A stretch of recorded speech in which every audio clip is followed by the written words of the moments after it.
Welcome to Calming Bedtime Journeys channel. Tonight you step inside a medieval castle in the deep heart of winter, where stone itself seems to breathe cold air back into your face. You're walking through a world without glass warmth, without electric comfort, and without any promise that tomorrow will feel different from today. Have you ever wondered what it would feel like to sleep inside walls that never forget the cold? Tonight, you will move through gatehouses, great halls, and frozen courtyards, noticing how every sound becomes softer, and every breath becomes visible. You are not just observing history, you are living inside its coldest routines. So, before you settle into the story, take a second to like the video and hit subscribe. Tell us in the comments where you are listening from and what your local time is. Now, dim the lights, then flow into story. You approach the castle as winter tightens its grip on the land. The road beneath your feet is uneven, hardened by frost and scattered ice. Every step crunches softly, like dry grain being pressed under cloth. The air smells of wet stone and distant wood smoke, drifting from chimneys hidden behind thick walls. The castle rises ahead like a dark animal resting against snow. Its towers are still, yet they feel watchful. Wind moves through arrow slits and broken edges of stone. You can hear it whistle faintly, almost like a low breath passing through teeth. A mainstream historical fact tells us that many medieval castles were not empty royal fantasies, but working households filled with dozens or even hundreds of people. Knights, servants, craftsmen, and animals all shared the same enclosed space, especially during winter months when travel became difficult. You pass under the outer approach where guards observe you with slow, measured attention. Their cloaks are heavy with frozen moisture. Their fingers move carefully around metal spear shafts that feel colder than the air itself. No one speaks more than necessary. Your breath becomes more visible now.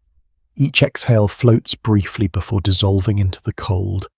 The gatehouse looms closer, and the wooden beams creak under shifting ice. The smell here changes slightly, mixing iron, smoke, and damp wool. Inside the outer bailey, the ground is layered with footprints. Old prints are half erased, then replaced again. Life never stops here, even in winter. It only compresses into slower, heavier rhythms. A quirky detail from medieval daily life is that some castles use straw scattered across walkways to reduce slipping on ice. It was not elegant, and it had to be replaced often, but it saved lives during frozen mornings when stone turned into glass. You notice that even the straw is stiff now, frozen into pale yellow ridges. It crunches softly under your step somewhere nearby. A horse shakes its body, sending a faint cloud of steam into the air. The gatehouse doors open with a deep wooden groan. The sound travels through your chest more than your ears. Inside, the temperature does not rise much, but the wind finally stops touching your skin directly. Stone corridors stretch ahead, narrow and uneven.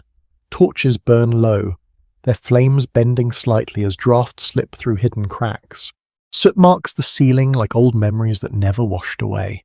Historians still argue whether medieval castles were designed primarily for comfort in winter or if warmth was always secondary to defence. What remains clear is that heat was a constant struggle, managed through fire placement rather than structural insulation. You move deeper, and the air grows heavier with smoke. It clings to fabric, to hair, to the inside of your throat. Every breath feels slightly warmed and slightly bitter at the same time. Servants pass you in quiet motion, carrying bundles of wood and buckets of water that have begun to form thin ice edges. Their steps are careful, practiced. No movement is wasted. In winter, energy is treated like currency. Far ahead, you hear the distant pulse of the great hall.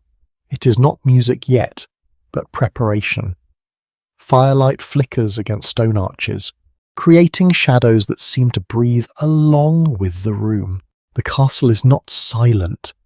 Even now it hums in small ways, fire cracking, chain shifting, cloth brushing stone, footsteps fading into corridors that lead somewhere you cannot fully see. You feel the first real sense of enclosure. Not safety exactly, but containment. The world outside becomes distant, as if winter itself has been left behind at the gate. A servant passes close enough for you to notice the smell of wool soaked in smoke. Their face is calm, but tired in a way that suggests repetition rather than distress.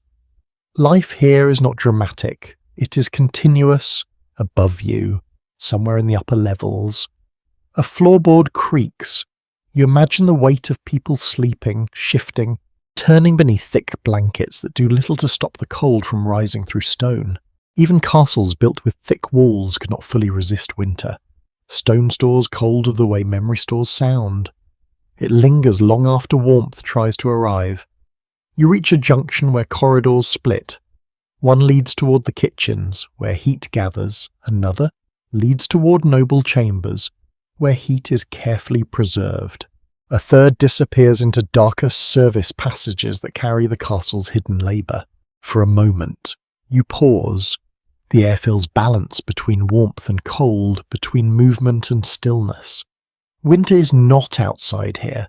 It is everywhere, simply expressed in different intensities.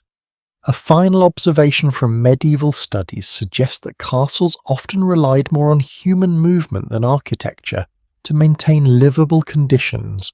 People moved heat through firewood, through bodies, through constant activity. You take another step forward into the deep interior. The stone seems to close around you gently, like a story beginning to tighten its focus. You move forward through the last stretch of the gatehouse, and the air subtly changes again as the passage opens wider ahead. The tight stone corridor that held the wind so closely around you begins to release its grip. You feel it first in the way your breath no longer echoes back so sharply, then in the faint widening of sound, as if the castle itself is exhaling into a larger space. A heavy door stands partly open, its iron hinges coated in frost that refuses to melt. Beyond it lies the outer bailey, the working heart of the castle. You step through, and the world suddenly feels larger, colder, and more alive all at once. Snow has settled unevenly across the courtyard, not in soft, untouched layers, but in patterns broken by constant movement. You notice how nothing here is pristine. Every inch of ground carries history measured in footprints, wheel ruts, and scattered straw pressed into ice. The surface is hard underfoot, and each step produces a crisp sound like breaking thin glass. The wind returns in full strength here. It moves across open space without obstruction, wrapping around you from every direction. It carries the scent of damp wood, animal breath, and distant smoke drifting from low workshop chimneys. You tighten your awareness without meaning to, as if your body is learning the language of winter survival. A mainstream historical fact is that the outer bailey of a medieval castle was not decorative at all, but a functional working yard. It held stables, workshops, storage buildings, and sometimes even small living quarters for labourers and servants. This space kept the castle supplied, especially during long winters when external travel became unreliable or impossible. You pass a row of wooden sheds where tools hang under thick layers of frost. The metal edges glint faintly when the light shifts, but the brightness is weak, filtered through cloud and snow haze. A carpenter's bench sits half-covered, its surface dusted with frozen sawdust that crunches softly when disturbed by the wind. Nearby, you hear the slow rhythm of work continuing despite the cold. A hammer strikes wood in steady intervals, each sound slightly dulled by the heavy winter air. Someone is repairing a wheel, their movements deliberate, conserving heat with every motion. Even labour is paced differently in this season. Your boots sink slightly into the packed snow beneath thinner layers of ice. The ground here is uneven, shaped by repeated passage. You can feel the subtle slopes beneath your feet where carts once rolled, where animals were led, where people hurried before the cold deepened. A quirky detail from medieval winter life is that animal fat was sometimes spread on exposed wooden handles and wagon parts to slow down cracking caused by freezing temperatures. It was not elegant, and it often smelled faintly unpleasant, but it preserved essential tools through harsh seasons. You notice a faint oily sheen on a nearby cart axle, darkened by age and use. The smell is faint but noticeable, mixing with smoke and cold straw. A horse shifts nearby, its breath thick and visible, rising in steady clouds that vanish quickly into the wind. The stables dominate one side of the bailey, even before you fully approach them. You hear the layered sounds of movement inside, hooves shifting against packed bedding, soft snorts, the low rustle of hay being pulled apart. Warmth is concentrated here, not escaping easily, trapped by thick walls and shared bodies. You step closer and feel the temperature rise slightly. It is not true warmth, but a reduction in punishment from the wind. The smell intensifies, a mix of animal, hay, and damp leather. It is strong, but strangely comforting in its consistency. Servants move between stalls with practiced efficiency. They do not rush. Rushing wastes energy, and energy is precious in winter. Instead, they move in smooth cycles, feeding, checking, adjusting, repeating. Their breath hangs in the air like temporary ghosts that dissolve just as quickly as they form. A mainstream historical observation notes that medieval castles often relied heavily on stored fodder to keep animals alive through winter. Hay, oats, and dried grains were collected in advance, sometimes during summer months, to ensure survival when fields were inaccessible under snow. Outside the stables again, the wind feels sharper. It finds every gap in your clothing, every exposed edge of skin. You become aware of how thin the boundary is between comfort and exposure. The castle does not remove winter. It only rearranges how you experience it. In the centre of the bailey, a shallow frozen depression reflects what little light there is. It might once have been a drainage pit or water collection point. Now it is a solid sheet of ice, slightly opaque, with trapped air bubbles forming faint patterns beneath the surface. You hear footsteps approaching behind you. A servant passes carrying a bundle of split firewood balanced carefully against their shoulder. The wood is dry, rough, and dusted with frost. Each piece will soon feed fires scattered throughout the castle, turning stored trees into temporary survival. Historians still argue whether daily life in outer castle yards continued at full intensity during severe winters, or whether activity significantly slowed during the coldest weeks. Some records suggest constant labour, while others hint at periods of reduced movement and quiet consolidation. You continue walking, and the bailey opens further toward additional structures. A small forge glows faintly ahead, its interior glowing like a contained sun, even from a distance. You can feel the difference in air pressure around it, as heat pushes outward into winter's resistance. The sound there is different too, not soft like snow or wood, but sharp and rhythmic, metal striking metal, sparks briefly visible before vanishing into cold air. The forge does not eliminate winter, but it argues with it continuously. You pause at the edge of this working world, noticing how every structure in the bailey contributes to something essential: shelter, food, tools, warmth. Nothing here is wasted space. Everything exists because winter demands justification for survival. Snow begins to fall again, and light but persistent, it lands on your shoulders and melts slightly before freezing at the edges. The sensation is delicate, almost quiet. You can feel how quickly the environment reclaims any surface left unguarded.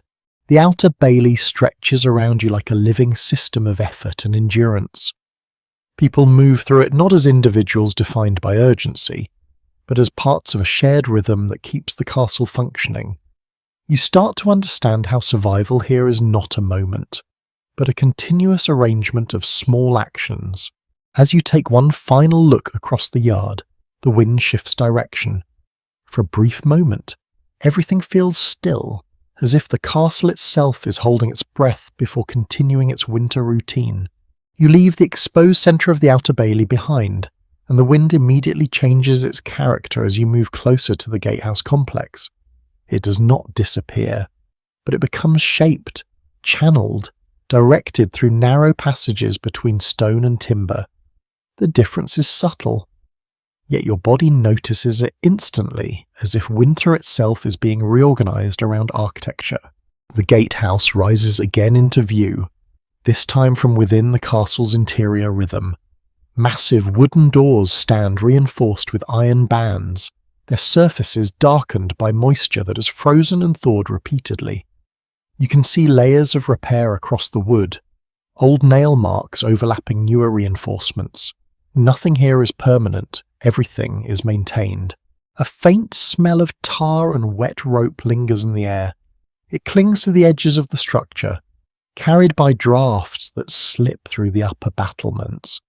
You tilt your head slightly and notice how sound behaves differently in this enclosed approach. Footsteps echo, but more softly. Voices, when they occur, feel compressed. A mainstream historical fact is that medieval gatehouses were often the most heavily fortified parts of a castle, designed not just for defence but also for control of movement. Drawbridges, portcullises, and narrow entry corridors ensured that every person entering could be observed and regulated. You pass beneath the shadow of the gate arch again, but now from the inner side, the stone above you feels lower, heavier, as if winter has increased its weight. Iron mechanisms for the portcullis hang above, motionless but intimidating, frozen in their suspended readiness. A sudden gust slips through an unseen gap and brushes across your face. It carries the scent of snow mixed with smoke from distant chimneys. You realize how layered the air is here, how many small environments exist within the larger cold. Inside the adjoining passage, the temperature stabilizes slightly. Not warmth, but consistency. The corridor is narrow, with uneven flagstones worn smooth by centuries of foot traffic. You notice how the stone has developed a soft shine in certain places, polished by repetition rather than intention. A quirky detail from medieval castle life is that rushes or straw were frequently laid across indoor floors during winter months, both to reduce cold and to absorb moisture and waste. These coverings were replaced regularly, sometimes weekly, and often hidden beneath herbs to mask odour. You imagine this corridor filled with such materials, slightly soft underfoot, muffling sound. Even now, you can sense remnants of that idea in how sound behaves here, as if the space still remembers being layered with something organic. A servant passes you quietly, carrying a bundle of cloth wrapped tightly around wooden tools. Their movements are careful, deliberate, shaped by familiarity with confined spaces. Their breath is steady but visible, each exhale briefly forming before fading into the corridor's dim air. You notice wall recesses holding old torch brackets. Some are empty, others hold partially burned remnants of wax or pitch. Soot stains rise above them in irregular patterns, marking where flames once struggled against drafts. The castle does not erase its past, it accumulates it. A mainstream historical observation suggests that lighting in medieval castles during winter was both essential and expensive, often carefully rationed. Torches and candles were used sparingly, with priority given to key passageways and functional spaces. You continue forward, and the passage begins to widen slightly. The stone changes texture again, becoming less rough, more deliberately shaped. This indicates movement toward more important internal areas. Even without signage, the architecture communicates hierarchy. The air grows faintly warmer, though not in a comforting way. It feels more enclosed, less exposed. The outside world. You can no longer feel direct wind, only its memory pressing through unseen cracks. A distant sound reaches you. Low and rhythmic, it is not yet distinct, but it suggests activity ahead. The great hall is nearby, though still hidden behind layers of stone and transition spaces. You can feel its presence before you see it, like warmth sensed through walls. A small alcove opens on your left, revealing a narrow staircase spiralling upward. The steps are worn in the centre, forming shallow depressions from centuries of use. You imagine how many winter mornings have passed over these exact stones, each step carrying people between cold levels of the castle. Historians still argue whether internal castle layouts were intentionally designed to trap heat in central areas or whether any thermal benefit was incidental.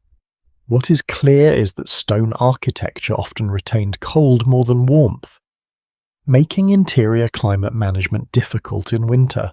You place your hand near the wall without touching it and feel a faint radiating chill. The stone is not just cold, it is deeply cold, as if it stores winter inside its structure and releases it slowly over time. Ahead. The corridor bends slightly, and a soft orange glow begins to appear at the edge of visibility. It flickers gently. Jesting firelight. The next threshold. The quality of light changes everything. Shadows become softer, less absolute. You hear voices now, low and overlapping, not loud, but present enough to suggest gathering. The sound of people in a shared space contrasts sharply with the quiet, controlled movements of the corridors you have passed through. A final stretch of stone passage leads you forward.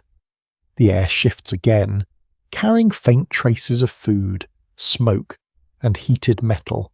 These scents blend into a single impression of human activity contained within stone boundaries. Snow is no longer visible here, but its presence remains in what it has left behind. Cold clings to edges, to corners, to forgotten surfaces. You realize winter does not vanish inside castles. It only becomes less direct. You step closer to the source of light, and the great hall begins to reveal itself just beyond the next archway. Waiting like the heart of everything you have moved through so far, you step through the final archway, and the world opens suddenly into the great hall, as if the castle has been holding its breath just to release you here. The sound changes before anything else. It expands outward, bouncing gently off stone and timber beams high above your head.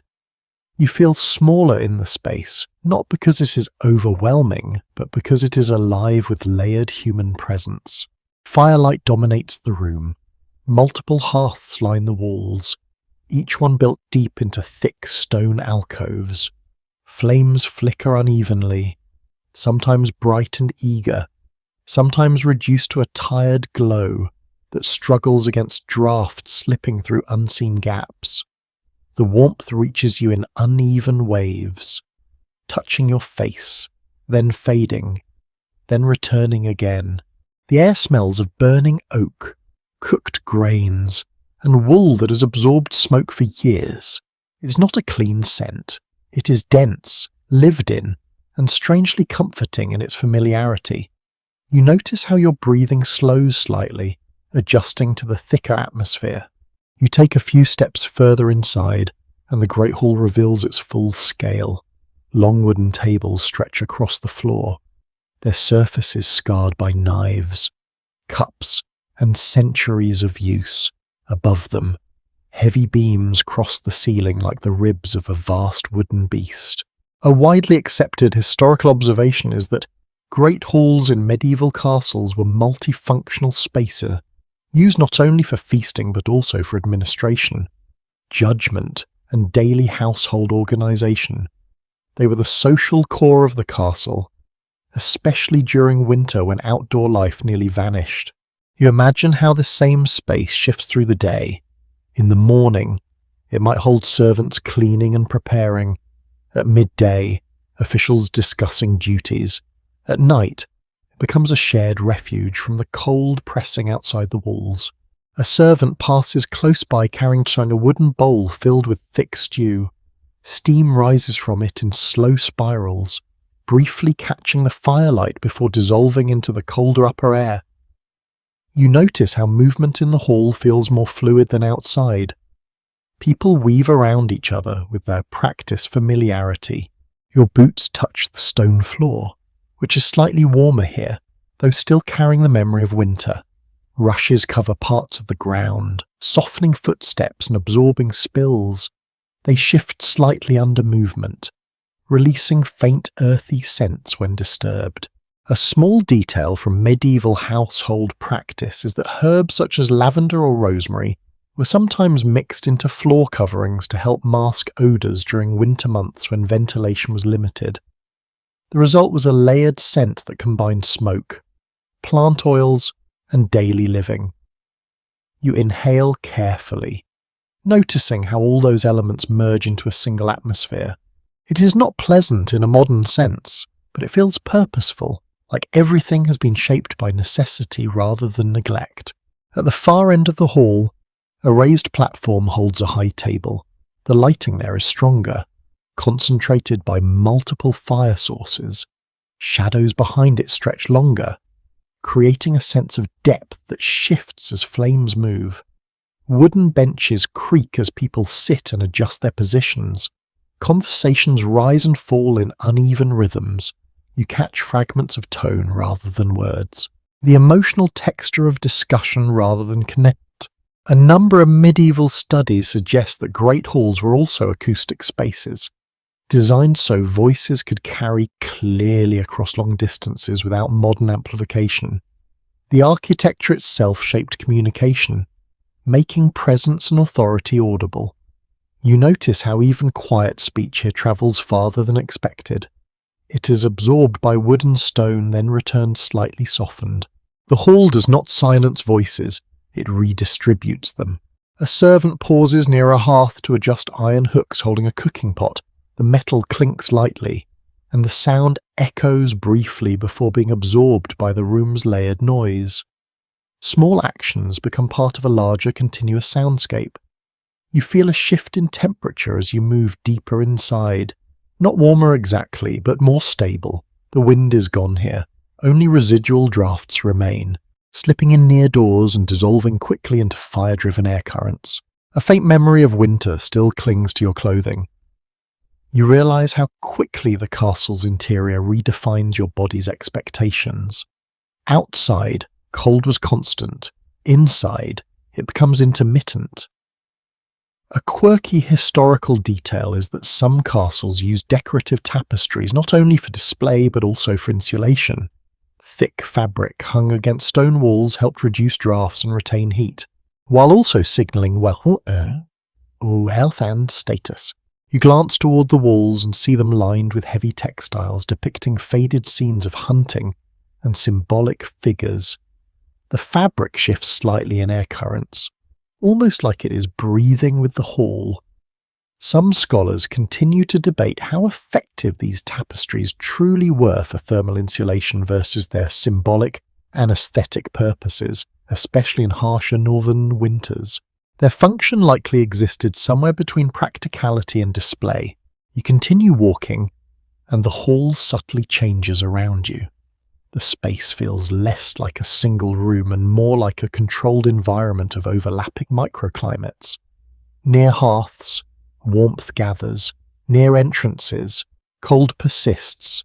In between, a constant negotiation takes place. A group of figures sits near one of the fires, their faces lit unevenly by flickering orange light. One leans forward, hands extended towards the flames, fingers slowly regaining warmth. Another turns slightly, speaking in a low voice that barely carries beyond their immediate circle. You notice how posture changes in winter. People lean towards the heat sources more often, unconsciously orienting their bodies towards survival rather than formality. Above you, smoke rises into a central vent high in the roof.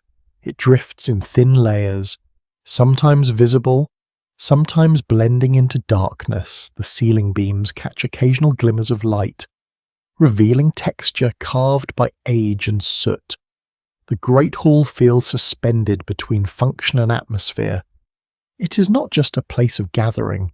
It is a system designed to concentrate life during months when the outside world becomes difficult to inhabit. You pause for a moment near the centre of the room. The sound of fire, conversation, and movement surrounds you evenly. Winter is no longer pressing directly against you, but it remains present at the edges, waiting beyond stone. You remain in the Great Hall a moment longer, letting your senses adjust to its layered warmth and movement. The change from the corridor is still settling in your body, like a slow release of tension you did not fully notice you were holding. Firelight continues to ripple across stone and wood, shaping everything into shifting tones of amber and shadow.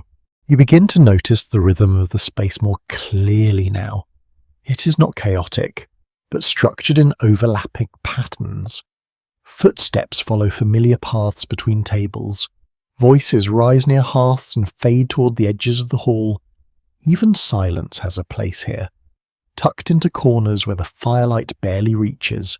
A mainstream historical fact is that great halls were often built along an east-west axis in many medieval castles, allowing morning light to enter at one end and evening light to fade from the other. This helped regulate daily activity by aligning human routines with natural cycles. Even in winter, when daylight was limited, you imagine the early hours here, when the hall would be dim and cold before fires fully caught. Servants would move through half-light, preparing food and clearing remnants from the previous night. The transition from night to day would feel gradual, shaped more by fire than by sun. A servant passes close to you carrying a stack of wooden bowls. The wood is worn smooth, edges softened by repeated use. You notice faint scratches etched into the surface, marks that no one bothered to remove because they were part of the object's history now. The air near the central hearth shifts as you move slightly closer. Heat presses gently against your forearm, then recedes. It is never constant, always breathing in uneven pulses. You feel your hands warm slowly, fingertips tingling as circulation responds. A quieter detail from medieval domestic life is that wooden trenchers, which served as plates, were often reused multiple times and sometimes shared between people of similar status. Over time, these objects absorb the scent of food, smoke, and time itself, becoming part of daily sensory memory. You glance at the tables again, noticing how their surfaces are uneven in colour. Some areas are darker from repeated exposure to heat and liquid. Others are lighter where cleaning has worn away older stains. Nothing here remains untouched for long. At one end of the hall, a group shifts slightly as a new dish arrives. The movement is coordinated but informal. Like a routine practice so often it no longer needs attention. You hear the faint clatter of metal against wood, followed by soft conversation that rises and falls like breath. The ceiling above seems even higher now as your eyes adjust. Smoke continues to drift upward in thin layers. Guided by airflow you cannot see. You realize how carefully the hall depends on invisible movement, how air itself becomes part of the architecture. A brief scholarly uncertainty exists around how consistently heated great halls remained during the deep winter nights, as records vary depending on region and wealth of the household. Some accounts suggest sustained fires, while others hint at partial cooling during late hours when activity slowed. You imagine the difference that would make. A hall still glowing through the night, or one slowly sinking into cold darkness until morning relit it. Either version changes the feeling of the space entirely. You walk slowly along the edge of the hall, where the sound is slightly softer. Here, tapestries hang closer, absorbing noise and muting echoes. The woven fabric moves faintly when drafts pass through unseen cracks. The smell changes subtly as you move away from the hearths. Smoke becomes less intense, replaced by a cooler scent of stone, damp wool and aged wood. It is quieter here, almost reflective. A small quirky observation from medieval household records is that some castles kept specific warming stones or heated bricks that were wrapped in cloth and placed near seating, or bedding to provide localized warmth during cold seasons. They were simple, reusable, and highly valued in winter months. You imagine these stones carried through corridors, heat slowly fading as they moved from fire to person, a small, portable version of the castle's larger struggle against cold nearby. A figure adjusts their position on a bench, leaning slightly closer to the table. Their movement is slow, careful, as if conserving energy even in rest. You notice how winter influences posture as much as behaviour, shaping how people occupy space. The fire nearest to you shifts suddenly as a log collapses inward. Sparks rise briefly, then vanish into the air above. The sound is soft but distinct, like something breaking and settling at the same time. You feel a moment of stillness within yourself, matched by the rhythm of the hall. It is not silence, but a stable equilibrium of sound and heat and movement.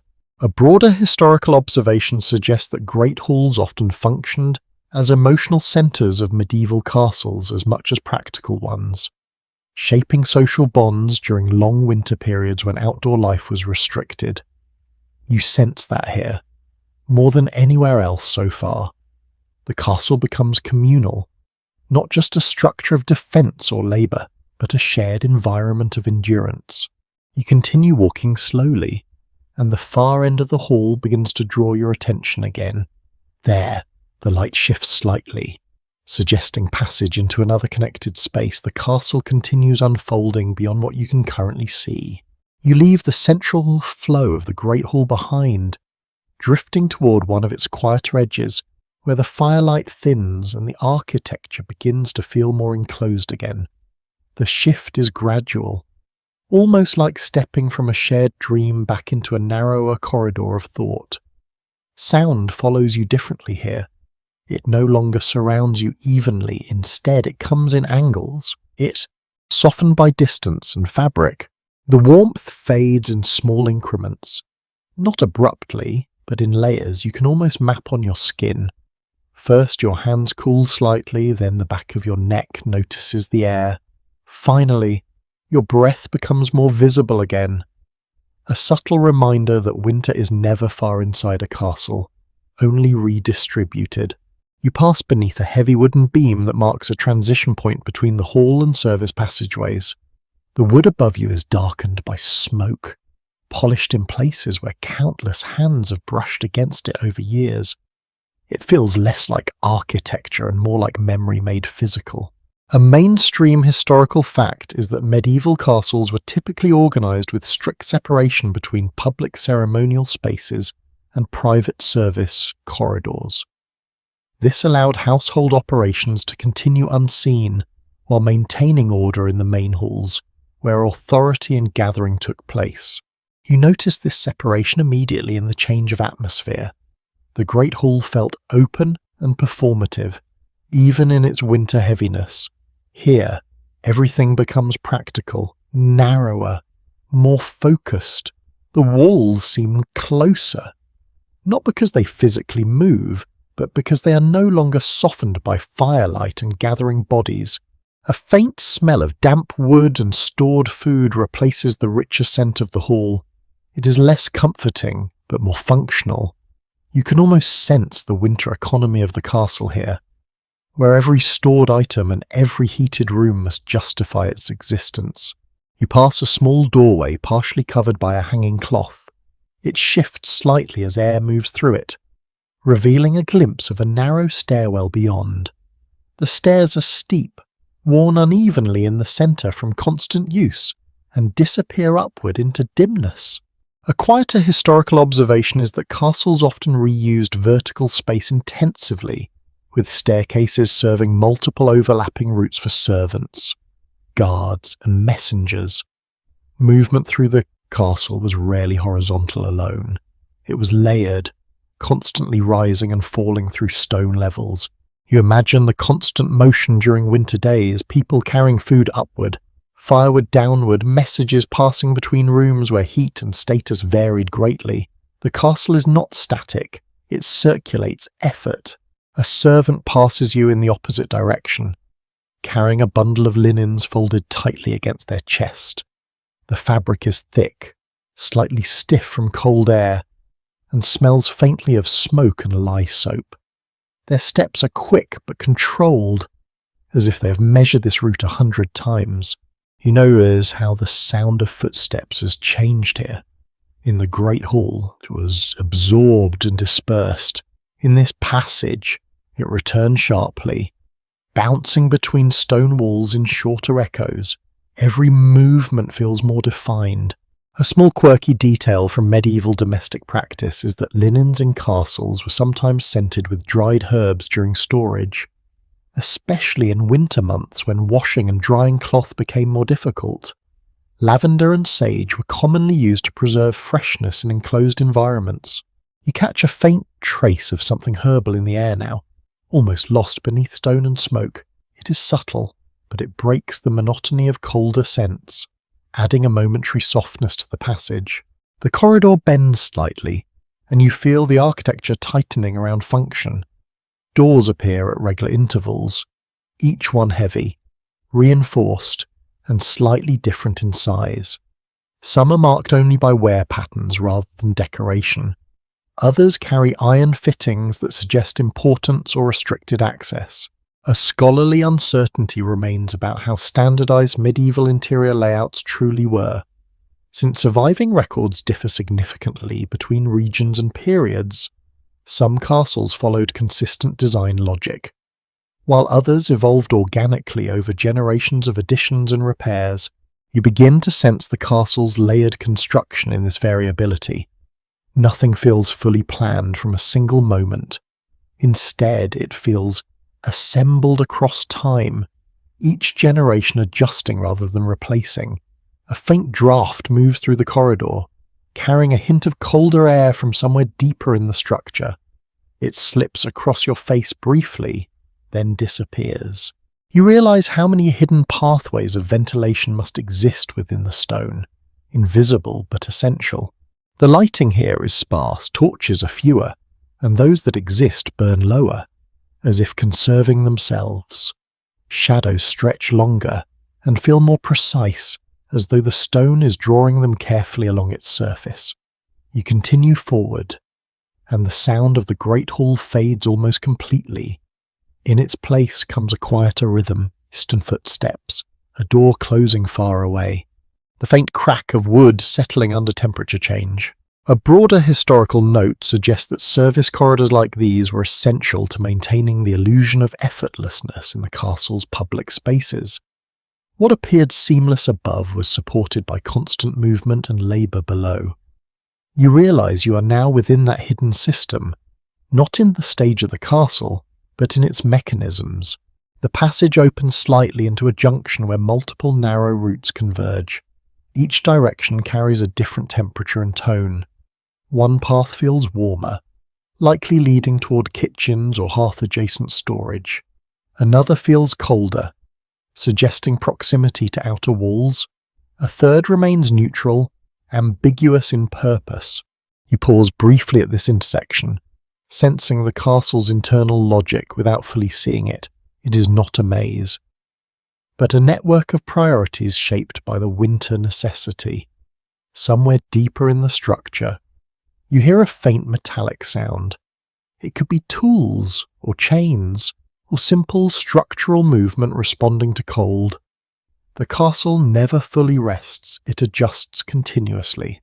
You choose a direction forward, and the corridor accepts your movement without resistance, carrying you deeper into its layered winter interior. You continue along the narrower service corridor, and the castle begins to feel less like a single place and more like a layered system of hidden currents. The air is cooler here, but not sharply cold. It's the kind of cold that settles in gradually, as if it has always belonged to the stone and is only now reminding you of its presence. Your footsteps echo in a more contained way. Each sound is absorbed quickly by the thick walls, then returned slightly altered, as though the corridor is listening and responding in delayed reflection. The rhythm of your movement becomes the dominant presence in this space, simple and steady. You pass a series of low doors reinforced with iron straps. Some are marked by faint carvings worn nearly smooth, others by nothing at all except repeated touch. The wood around the handles is darker, polished by generations of hands moving through winter routines. A widely recognised historical observation notes that medieval castles often functioned like self-contained ecosystems during winter months, relying heavily on stored provisions, internal workshops, and tightly coordinated labour to remain operational when external supply routes became unreliable. You imagine what that means in practice. Every stored barrel, every sack of grain, every bundle of firewood becomes part of a carefully balanced internal economy. Nothing is casual. Everything has weight in the logic of survival. A servant passes you carrying a small iron kettle, its contents sloshing gently. Steam leaks from the lid in thin threads that will vanish quickly into the colder air. Their faces flushed from proximity to heat, a brief contrast to the surrounding chill. The corridor narrows again, and you notice how the stone here is less decorated, more utilitarian. Tool marks are visible in places, not hidden beneath an ornament. It feels like a part of the castle meant for function rather than display. A lesser-known detail from medieval household routines is that hot water was considered a valuable resource in winter castles, often transported carefully between kitchens and washing areas because heating it required significant fuel and labour. You begin to notice small signs of this effort everywhere. Slight discolorations near hearth roots, reinforced floor areas where heavy loads were frequently carried, subtle design choices that suggest constant repetition of winter logistics. A faint sound rises from somewhere ahead. Not voices this time, but the soft clatter of utensils or tools being set down. It is rhythmic in a subdued way, suggesting a workspace rather than a gathering area. The air carries a faint mix of scents now. Damp stone, cooked vegetables, and something metallic, likely from iron tools or cookware. These layers do not blend into harmony so much as coexist without fully separating. You pass under another low beam, and the corridor opens slightly into a wider section. Here, the walls are interrupted by alcoves holding stacked supplies, bundles of cloth, sealed containers, and wooden crates are arranged with deliberate order. A historical insight drawn from domestic records suggests that winter storage in castles required constant monitoring, as dampness and cold could quickly spoil food supplies if not carefully managed through rotation and insulation techniques. You notice how even the placement of items reflects this concern. Nothing is left directly against the outer walls, gaps are maintained, airflow is considered. Preservation is not passive, it is actively maintained. A soft movement catches your attention as a shadow shifts near one of the alcoves. A worker adjusts a stack of cloth, checking its condition before moving on. Their motions are economical, practiced, and unhurried. The lighting here is dimmer, but more stable, fewer flickers, fewer drafts. The torches, when present, are placed lower and closer to essential paths rather than decorative points. The castle prioritizes function in these spaces. A subtle detail often mentioned in archaeological interpretations of castle life is that service corridors frequently show more wear patterns than ceremonial rooms, indicating heavier daily usage despite their lack of visibility to formal visitors. You can see that wear now in the stone beneath your feet. The centre of the path is slightly lower, worn down by thousands of repeated passages. The edges remain rougher, less touched by time. The corridor bends again, and you feel a slight change in temperature. Warmer air leaks in from somewhere ahead, suggesting proximity to kitchens or another heat-generating space. The transition is gradual, like approaching a distant fire you cannot yet see. A faint, almost forgotten sound reaches you. The steady rhythm of chopping or grinding, likely food preparation, is not loud, but it carries structure, repetition, and purpose. You become aware of how interconnected the castle's internal systems are. Heat, food, labour, and movement all overlap in invisible coordination. Nothing operates independently for long. You feel this inconsistency now as you move through shifting microclimates. Warmth appears in pockets, cold returns in others. The castle does not regulate temperature evenly. It distributes it according to necessity.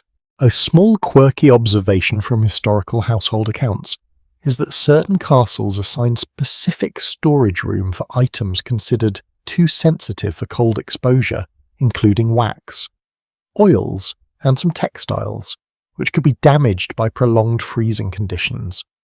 You pass another door slightly ajar, and a faint glow spills through the crack. Inside you glimpse movement and warmth, but not enough detail to fully understand the space. It feels like a room in constant use, never fully still. The corridor continues forward, guiding you deeper into the working interior of the castle. Each step reinforces the sense that winter here is not an external condition. It is something managed, negotiated, and continuously endured through structure and habit. You follow the corridor as it subtly rises, and the castle begins to feel like it is shifting its weight around you. The stone underfoot is still cold, but there is a faint suggestion of change in the air, as if you are moving closer to the heart of stored warmth. The difference is not dramatic, but it is noticeable in the way your breath seems slightly less sharp. The sounds of work become clearer now, not louder in volume but more defined in structure. You hear the repetitive rhythm of chopping, the soft scrape of containers being moved, and the occasional low exchange of voices that carry practical meaning rather than conversation. Everything feels directed toward maintenance rather than ceremony.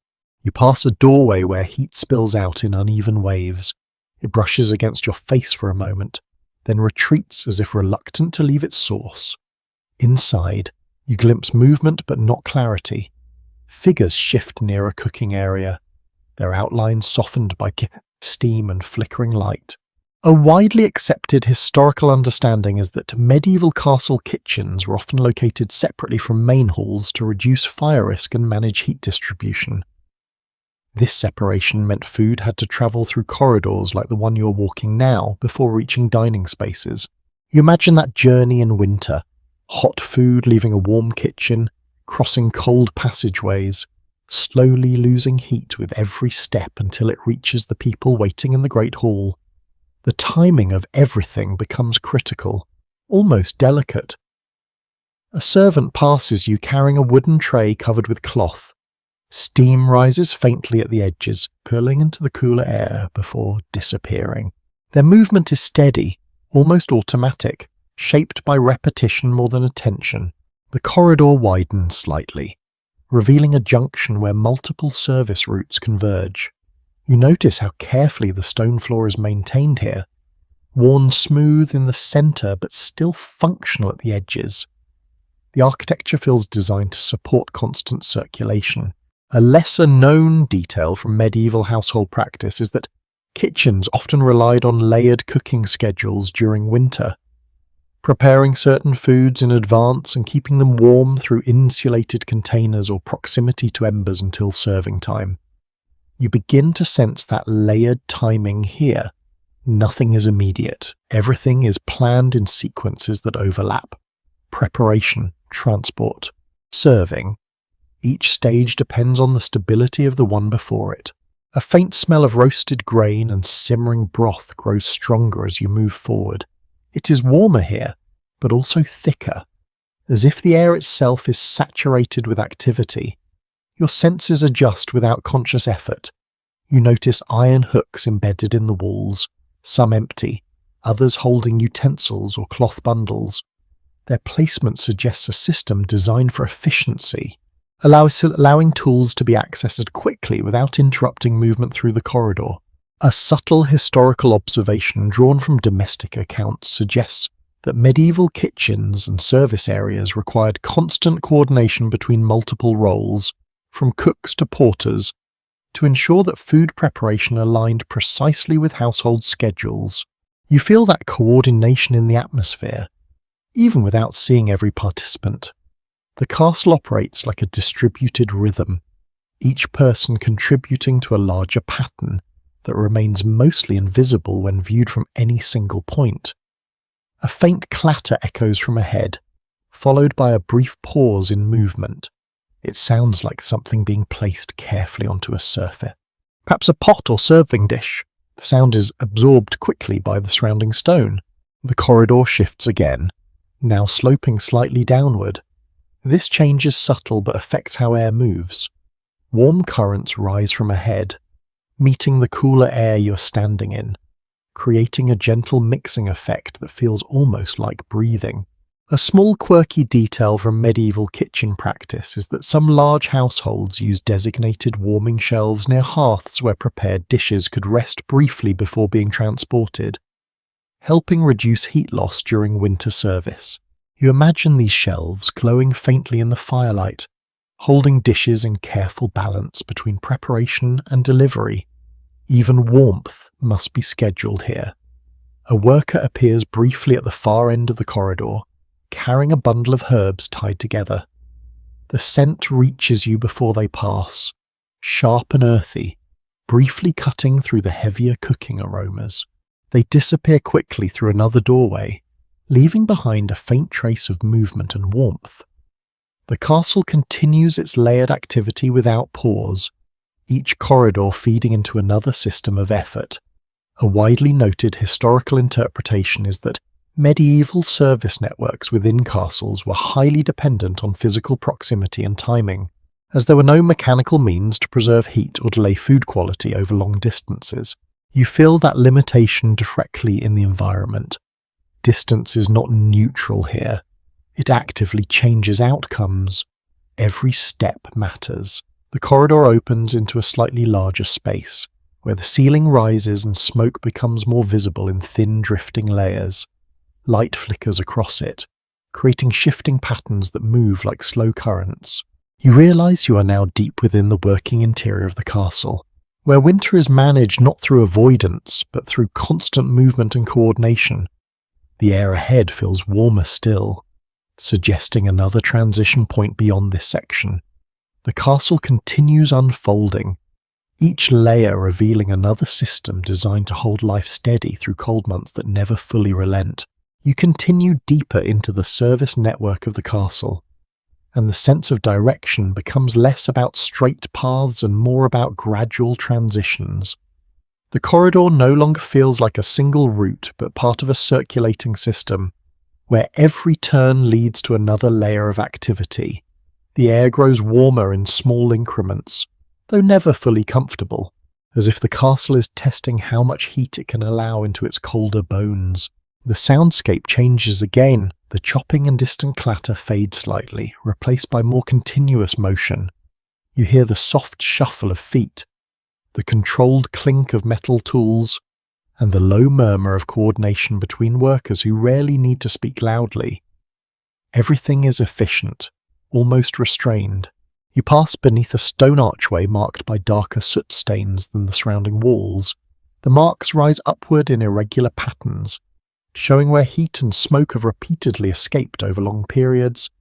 The stone here feels subtly different, smoother in places where hands and carts have brushed past countless times.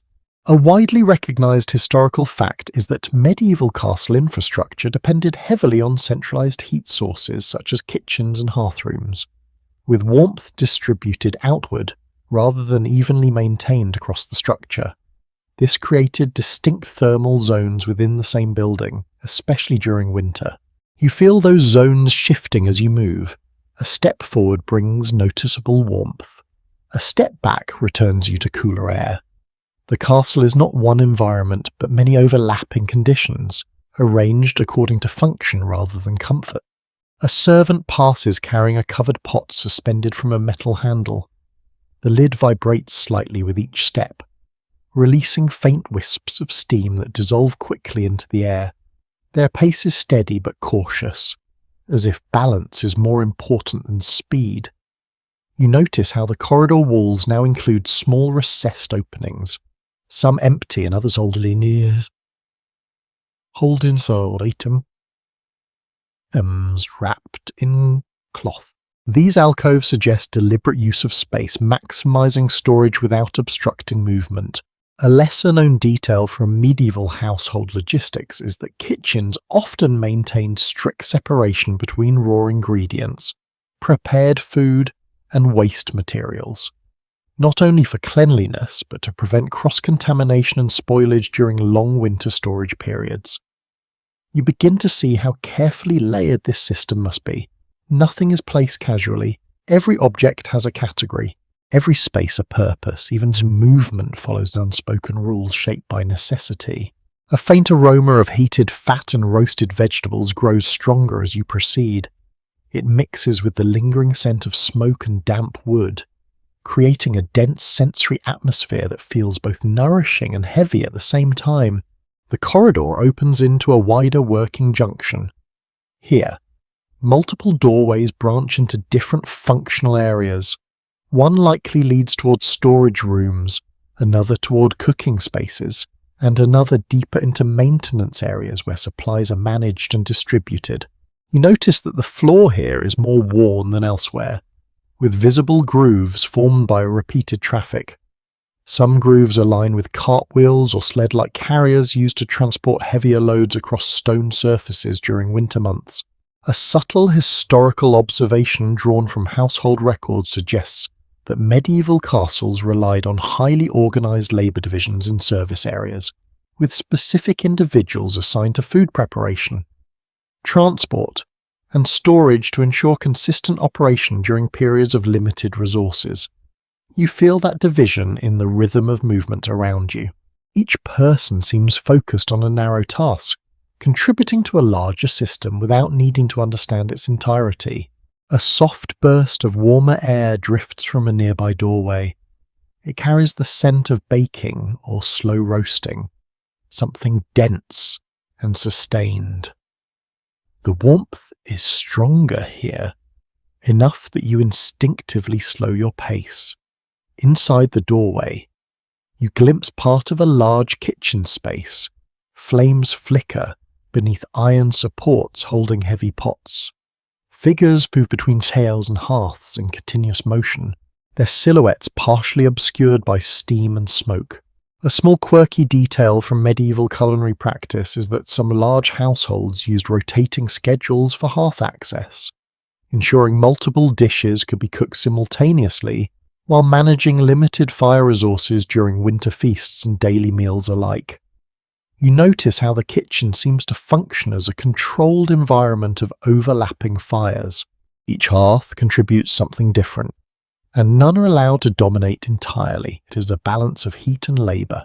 The doorway recedes as you move past it, and the warmth fades slightly, replaced again by cooler corridor air. Yet the memory of heat remains in your skin for a few moments, lingering like an afterimage.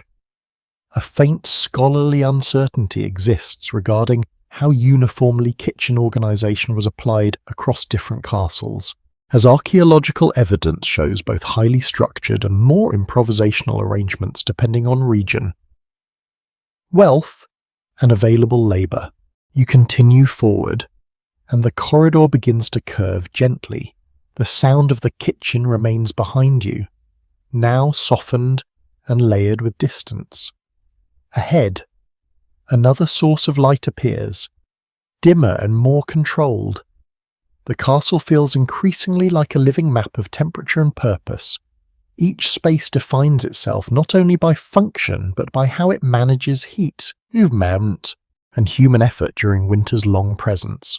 You follow the curve of the corridor, and the castle begins to feel even more intricate, as if you are moving through the layered interior of something far larger than stone walls alone.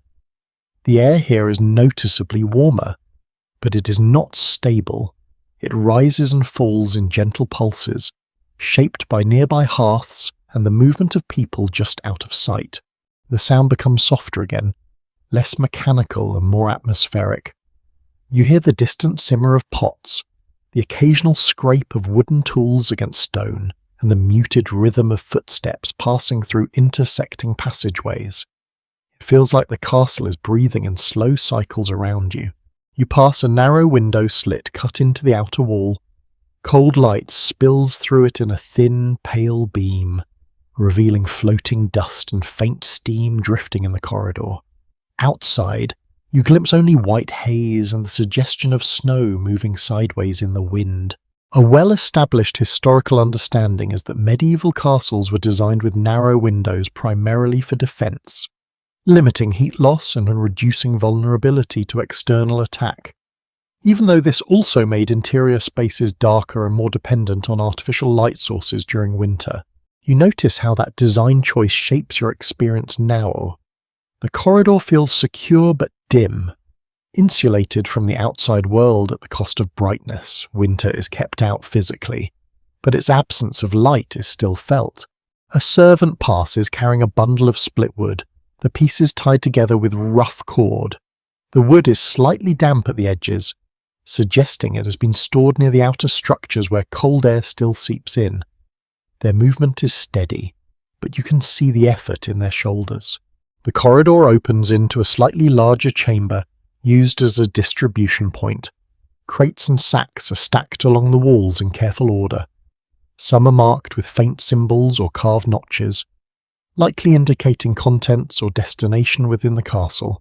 A lesser-known aspect of medieval household logistics is that internal supply distribution was often as important as external procurement, with designated spaces inside castles acting as transfer points where goods were sorted before being sent to kitchens, halls, or storage rooms. You observe how nothing here is random. Even temporary placement has structure. The castle manages not only possession, but movement itself. A faint warmth flows in from a nearby opening.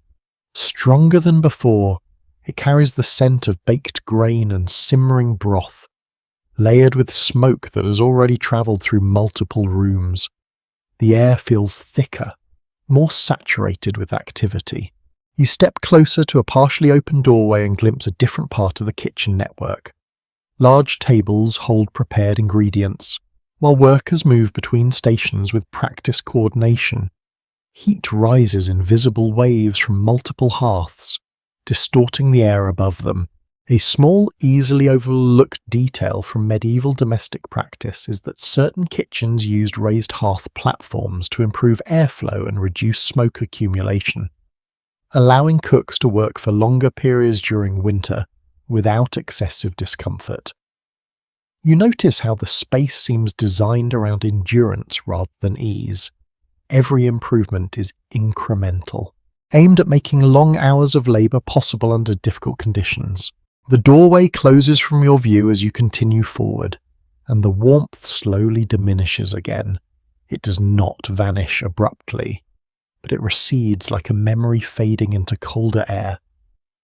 A subtle scholarly uncertainty remains about how much variation existed between castle kitchen layouts across regions, since surviving archaeological remains suggest both highly centralised and widely dispersed cooking arrangements depending on local building traditions. You move deeper into the corridor system, where the walls begin to show more signs of constant use. Darkened patches near floor level suggest repeated contact with stored goods and passing carts. The stone is no longer just structural, it is archival in its wear. Footsteps echo more distinctly again, suggesting you are moving away from the busiest kitchen core. The rhythm of activity becomes less dense, more spaced out. You can feel transitions happening not just in space, but in function. A small alcove appears on your right, holding several covered containers. The cloth over them is slightly stiff from cold exposure, though faint warmth still lingers beneath one of them, suggesting recent use. A quirky observation from historical household records is that some castles developed informal labelling systems for storage items, sometimes using carved symbols or colour-coded cloth to identify contents quickly in dim winter lighting conditions. You notice traces of that logic here. Not formal signage, but intuitive organisation shaped by repetition and necessity. The corridor bends again, and the lighting shifts subtly. Torches are spaced farther apart, and the glow feels more directional, as if guiding movement rather than illuminating fully. Shadows deepen in the spaces between light sources, A broader historical perspective suggests that medieval service areas were often designed to function with minimal lighting during winter months, relying on familiarity and repetition of routes rather than constant visibility to guide movement efficiently. You begin to understand that here, darkness is not an obstacle, it is an expected condition. A faint sound of metal being set down echoes somewhere ahead, followed by a brief pause. Then movement resumes, quiet and deliberate. The castle continues its layered operations without interruption. The air cools slightly again as you approach another transition point. The warmth of the kitchens is now behind you, but its presence still lingers in your senses, blending with the colder corridor air. You realise that winter inside the castle is never fully escaped. It is only negotiated, one space at a time, through constant adjustment of heat, movement, and purpose. You follow the corridor as it gently widens again, and the atmosphere begins to shift in a way you can feel before you fully understand it. The heat that lingered from the kitchen starts to organise itself into something more structured, less chaotic. It is no longer the raw warmth of preparation. It is becoming the controlled warmth of gathering. The stone beneath your feet feels slightly more polished here, worn smooth by repeated passage of people carrying food and drink toward a shared destination. You notice how the corridor subtly slopes upward, a design that makes sense only when you realize where everything is heading. The Great Hall is drawing you back in. Sound begins to return in layers. At first it is faint, almost imagined. Then it becomes clearer. The overlapping rhythm of voices, the movement of benches, the clink of pottery and metal. The castle is reassembling its social world in front of you. You step through another archway, and the Great Hall opens again, but it feels different from before. Earlier, it was a space of warmth and presence. Now it is a space of activity centered around food and shared survival. A widely documented historical observation notes that communal meals in medieval castles were not only acts of nourishment, but also structured social events, reinforcing hierarchy, loyalty, and household organisation. Especially during winter when outdoor food production was impossible, you see this structure immediately. The high table at the far end holds a quieter stillness, while lower tables fill with movement and conversation. The distribution of seating is not random. It reflects roles that remain stable even in cold months, when the outside world is reduced to snow and silence. A servant passes carrying a large wooden platter covered with steaming portions of thick stew. The heat rises in visible waves, briefly blurring the air above it. You can smell roasted meat, softened onions, and grains cooked slowly over time. The scent feels dense, almost heavy, shaped by long simmering rather than quick preparation. The floor beneath the tables is covered more fully with rushes here, creating a softer soundscape. Footsteps are muted, and movement feels less sharp. The castle seems to encourage gathering by reducing harshness underfoot. An often mentioned detail in household inventories from the period describes how winter meals relied heavily on preserved foods, including salted meats, dried legumes, and stored grains, all rehydrated or slowly cooked into filling dishes that could sustain large groups through cold months. You imagine how these ingredients transform them inside the kitchen network you just passed through, travelling from storage to fire to hall in a carefully timed sequence. Nothing arrives by chance, everything is coordinated. At a nearby table, you notice hands reaching for shared dishes placed at intervals. People lean in slightly, speaking in low tones between bites. The act of eating here is communal, but not informal. It carries structure even in its comfort. A quieter historical interpretation suggests that Great Hall dining also served as a form of daily communication, where news, assignments, and social adjustments were shared alongside meals, particularly during winter when movement outside the castle was limited. You can sense that layered purpose now. A conversation near the fire shifts tone. and someone nods in response to what might be instruction rather than casual speech. The meal is part of a larger system of coordination.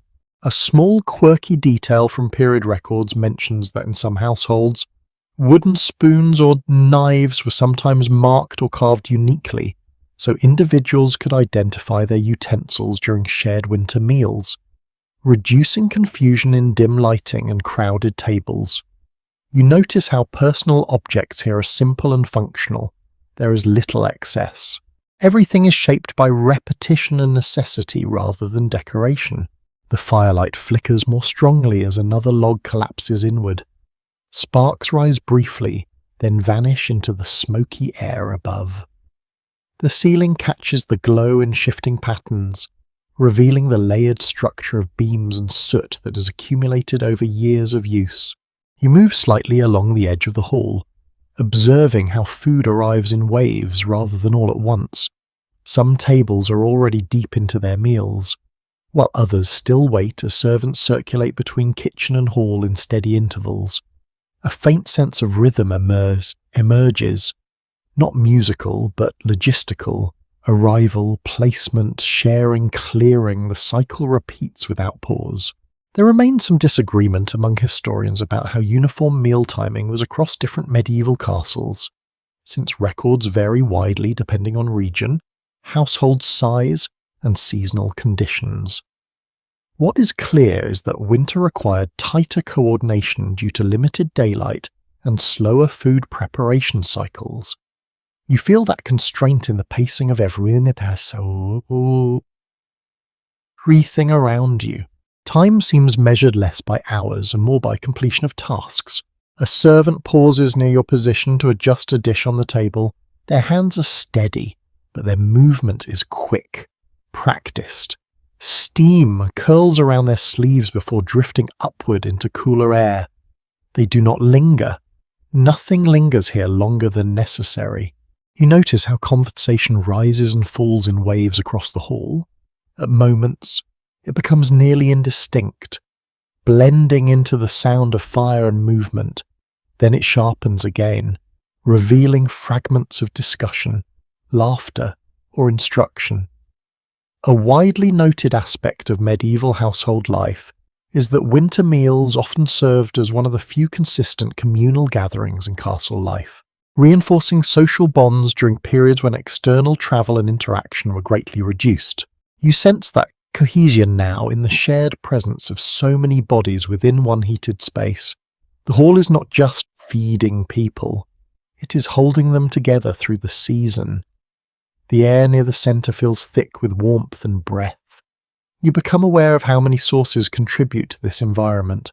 Fires, bodies, food, and enclosed architecture all working together to resist the cold pressing outside the walls. A faint breeze slips through a distant doorway and immediately loses strength as it enters the hall. It does not travel far. The interior absorbs and neutralizes it quickly, as if winter itself is being diluted here. You take a moment to observe how different this space feels compared to the corridors and kitchens you pass through. Each area has its own relationship with cold and heat, but here they are temporarily balanced. A subtle historical observation drawn from archaeological studies suggests that great halls were often the most thermally stable spaces in castles during winter. Not because they were best insulated, but because human activity and fire density were concentrated there. You feel that stability around you, fragile but present. As you stand near the edge of the hall, the sense of time becomes slower, less segmented. The repetition of meals, conversations, and fire maintenance forms a continuous background rhythm. The castle continues to function around you, not as separate rooms, but as a single system of movement and warmth centered in shared necessity.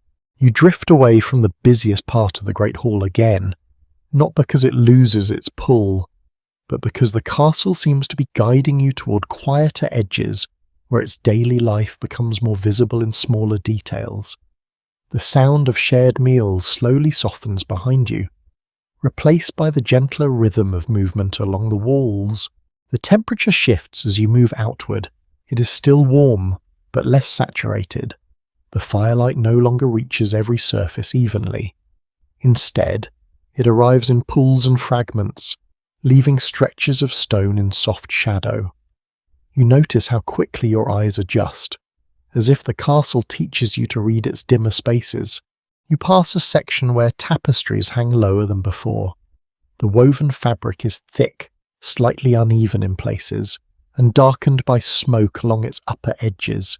It moves faintly whenever a draft slips through the hall, creating the illusion that the images stitched into it are breathing. A widely accepted historical understanding is that textiles in medieval halls were not only decorative but also practical tools for reducing heat loss, particularly in winter months when stone walls would otherwise radiate cold into occupied spaces. You reach out slightly, not touching, but close enough to feel how the air near the fabric is marginally warmer. The difference is small, yet noticeable. It feels like the castle is layering warmth in thin sheets rather than filling the space evenly. A servant passes nearby carrying a stack of empty bowls. The wood is warm to the touch, still holding the memory of food that was served moments earlier. Their movements are quieter here, almost absorbed by the fabric and firelight around them. The floor transitions again beneath your feet. Rushes are thicker near the walls, less disturbed than those near the centre tables. You notice faint traces of herbs mixed within them, crushed slightly by foot traffic, releasing a soft earthy scent when stepped on. A lesser-known detail from medieval household maintenance is that floor coverings in great halls were frequently refreshed during winter seasons, not only for cleanliness, but also to manage moisture build-up from snow carried in on boots and clothing. You begin to see how maintenance itself becomes part of daily life here. Nothing is left to accumulate unchecked. Even the ground is actively managed. Near one of the side alcoves, a small group of workers adjusts brazier set into a recessed stone stand. The metal glows faintly, radiating a concentrated warmth that does not spread far but creates a stable pocket of heat for those working nearby. The air around it shimmers slightly. You notice how people naturally orient themselves toward it when passing, even briefly, as if drawn by instinct more than intention. A subtle scholarly uncertainty exists regarding how widespread portable heating devices like braziers were in large medieval halls, as surviving records indicate varied usage depending on household wealth and regional building practices. You continue along the edge of the hall, where movement is slower and less crowded. From here, you can observe the structure of activity more clearly. The hall is not just a place where people eat, it is a coordinated flow of arrival, consumption, and departure. A faint sound of laughter rises and then dissolves quickly into the larger ambient noise. It does not stand out so much as blend into the overall texture of life happening in overlapping layers. You notice how heat behaves differently depending on distance from fire sources. Near the hearths, it is strong and direct. Near the tapestries, it is softened and retained. Near the exits, it thins quickly, replaced by drafts that slip in and out like unseen currents. A small quirky detail from medieval domestic practice is that some households use layered seating arrangements during winter meals, positioning benches closer or farther from hearths depending on status, preference, or even health conditions of guests. You observe this subtle hierarchy in how people occupy space without needing explicit instruction. Proximity to warmth becomes a quiet indicator of place within the social structure. The great hall continues its steady cycle behind you. Servants circulate, dishes are replaced, conversations rise and fall. The system remains uninterrupted, shaped by repetition rather than spontaneity. As you move farther along the sidewall, the sound of the central area begins to fade slightly. What remains is the quieter edge of activity, where preparation meets observation, and where movement is less dense but still continuous. A widely noted historical perspective suggests that medieval great halls functioned as both social and logistical centres, especially in winter, when they consolidated eating, communication, and administrative coordination into a single enclosed environment. You feel that consolidation here in a different way, not in the centre of action, but at its perimeter, where the structure of the hall becomes easier to perceive. A faint draft moves along the wall, barely noticeable but enough to remind you that winter still exists beyond the stone. It brushes the tapestries and then disappears into the layered warmth of the room. You pause for a moment, taking in the balance of sound, heat, and movement.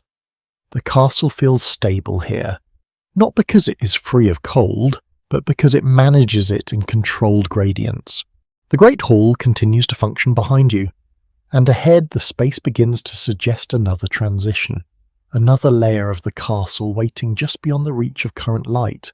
You continue along the quieter edge of the Great Hall, and the atmosphere gradually thins into something more reflective, less driven by the immediate rhythm of eating and conversation.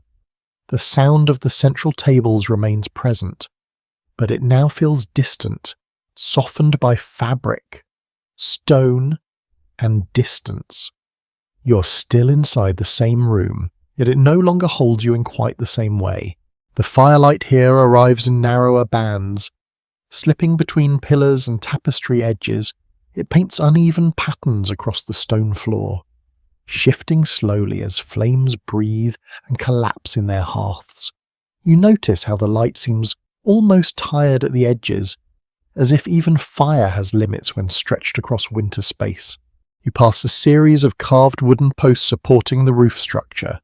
The carvings are worn smooth in places where hands have touched them repeatedly over years, perhaps unconsciously. The grain of the wood has darkened from smoke exposure, creating a layered texture that feels older than the hall itself.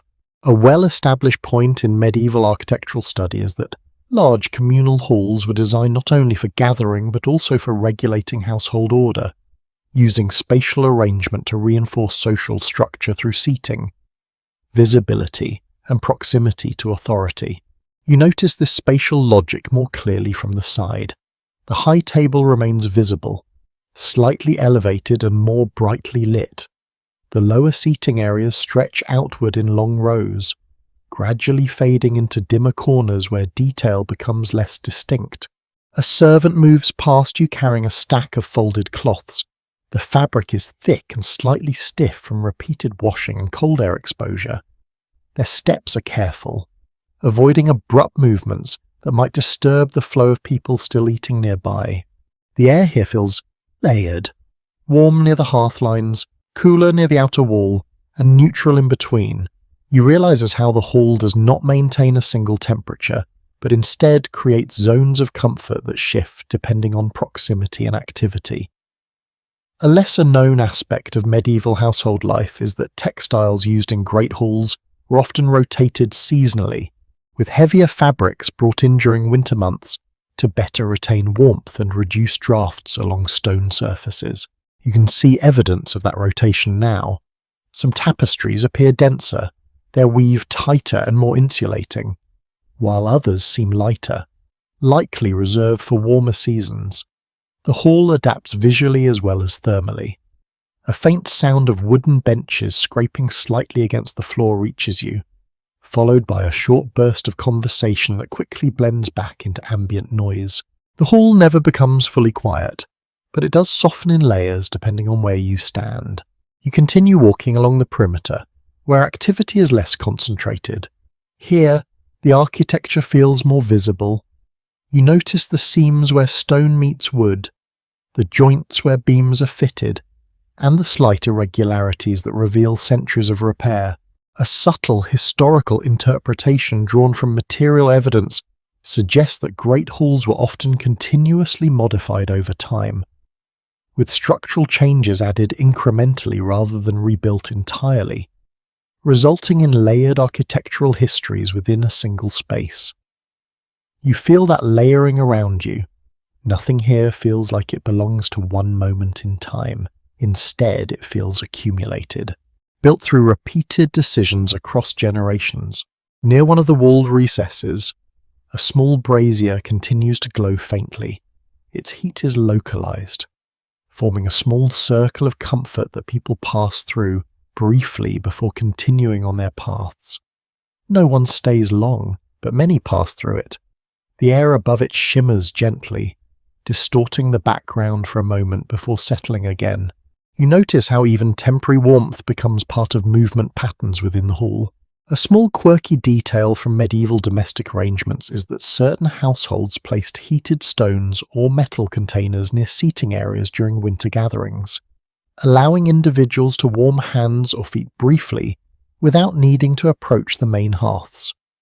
You imagine this system of small heat points distributed throughout the hall, creating a landscape of shifting comfort rather than one centralized source. A faint change in sound suggests movement toward the far end of the hall. The density of voices decreases slightly, replaced by quieter exchanges and the occasional sound of dishes being collected or repositioned. You begin to sense that this side of the hall is gradually transitioning into a more transitional space, where activity shifts between gathering and departure. A widely observed historical pattern indicates that great halls often functioned in cyclical phases during winter days, alternating between periods of communal dining, administrative activity, and gradual dispersal as daylight faded. You can feel that cycle approaching its next phase. The energy of shared meals begins to loosen, not disappearing but redistributing into smaller clusters of activity. A faint draft slips along the wall again, reminding you of the castle's outer boundary.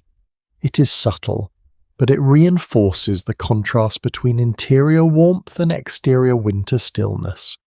You pause briefly, taking in the layered environment. Firelight, fabric, stone, movement, and breath all combine into a steady, controlled atmosphere, shaped by a necessity rather than comfort alone. The great hall continues its quiet transformation behind you and ahead. The architecture suggests another passage waiting beyond the edge of this shared space. You begin to move away from the great hall entirely, and the shift is immediate in ways both subtle and unmistakable.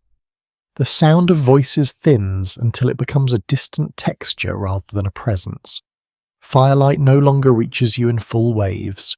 Instead, it fragments into scattered reflections along stone surfaces that grow steadily more enclosed. The corridor ahead narrows again, but not in a constricting way. It feels more deliberate, as if the castle is guiding movement into a quieter circulation route. The air cools slightly, though not enough to feel uncomfortable. It is the familiar winter cold returning in measured increments. Your footsteps sound clearer here. Each step lands with a soft echo that travels a short distance before fading. The stone is smoother underfoot, worn into gentle undulations by years of passage. You notice how the texture changes the rhythm of walking, making it easier to settle into a slower pace. A widely accepted historical understanding is that medieval castles often separated ceremonial spaces from circulation corridors through transitional passageways, allowing shifts in activity and atmosphere without abrupt interruption between public and service zones. You feel that transition fully now. The great hall no longer dominates your senses. Instead, the castle returns to its quieter operational identity, where movement replaces gathering and function replaces display. A faint scent of damp wood and extinguished embers drifts through the corridor. It suggests proximity to areas where fires are maintained but not centered, where heat is residual rather than dominant. The air carries memory rather than presence. You pass a narrow alcove containing stacked wooden benches. They are simple, functional, and slightly uneven in height, suggesting repeated repair rather than replacement. The wood is darkened by use, edges softened by the contact over time. A lesser-known aspect of medieval castle organisation is that furniture was often modular and mobile, allowing rooms to be reconfigured depending on seasonal needs, especially during winter when spaces were consolidated to conserve heat. You notice how this flexibility shapes the environment around you. Nothing feels fixed in place. Even walls seem to serve shifting purposes depending on how space is used at any given time. A servant crosses your path briefly, carrying a small bundle wrapped in cloth. The movement is quick but controlled, as if they are navigating an internal map of the castle that exists through memory rather than signage. They do not pause, and the corridor absorbs their presence almost immediately. The lighting becomes sparser. Torches are placed farther apart, and their glow feels more functional than atmospheric. Shadows stretch longer here, filling gaps between light sources with soft darkness that is not threatening, only quiet. A subtle historical observation drawn from architectural studies suggests that service corridors in medieval castles were intentionally designed for efficiency and durability rather than comfort, prioritizing reliable access over decorative or ceremonial considerations. You begin to feel that prioritization in every detail.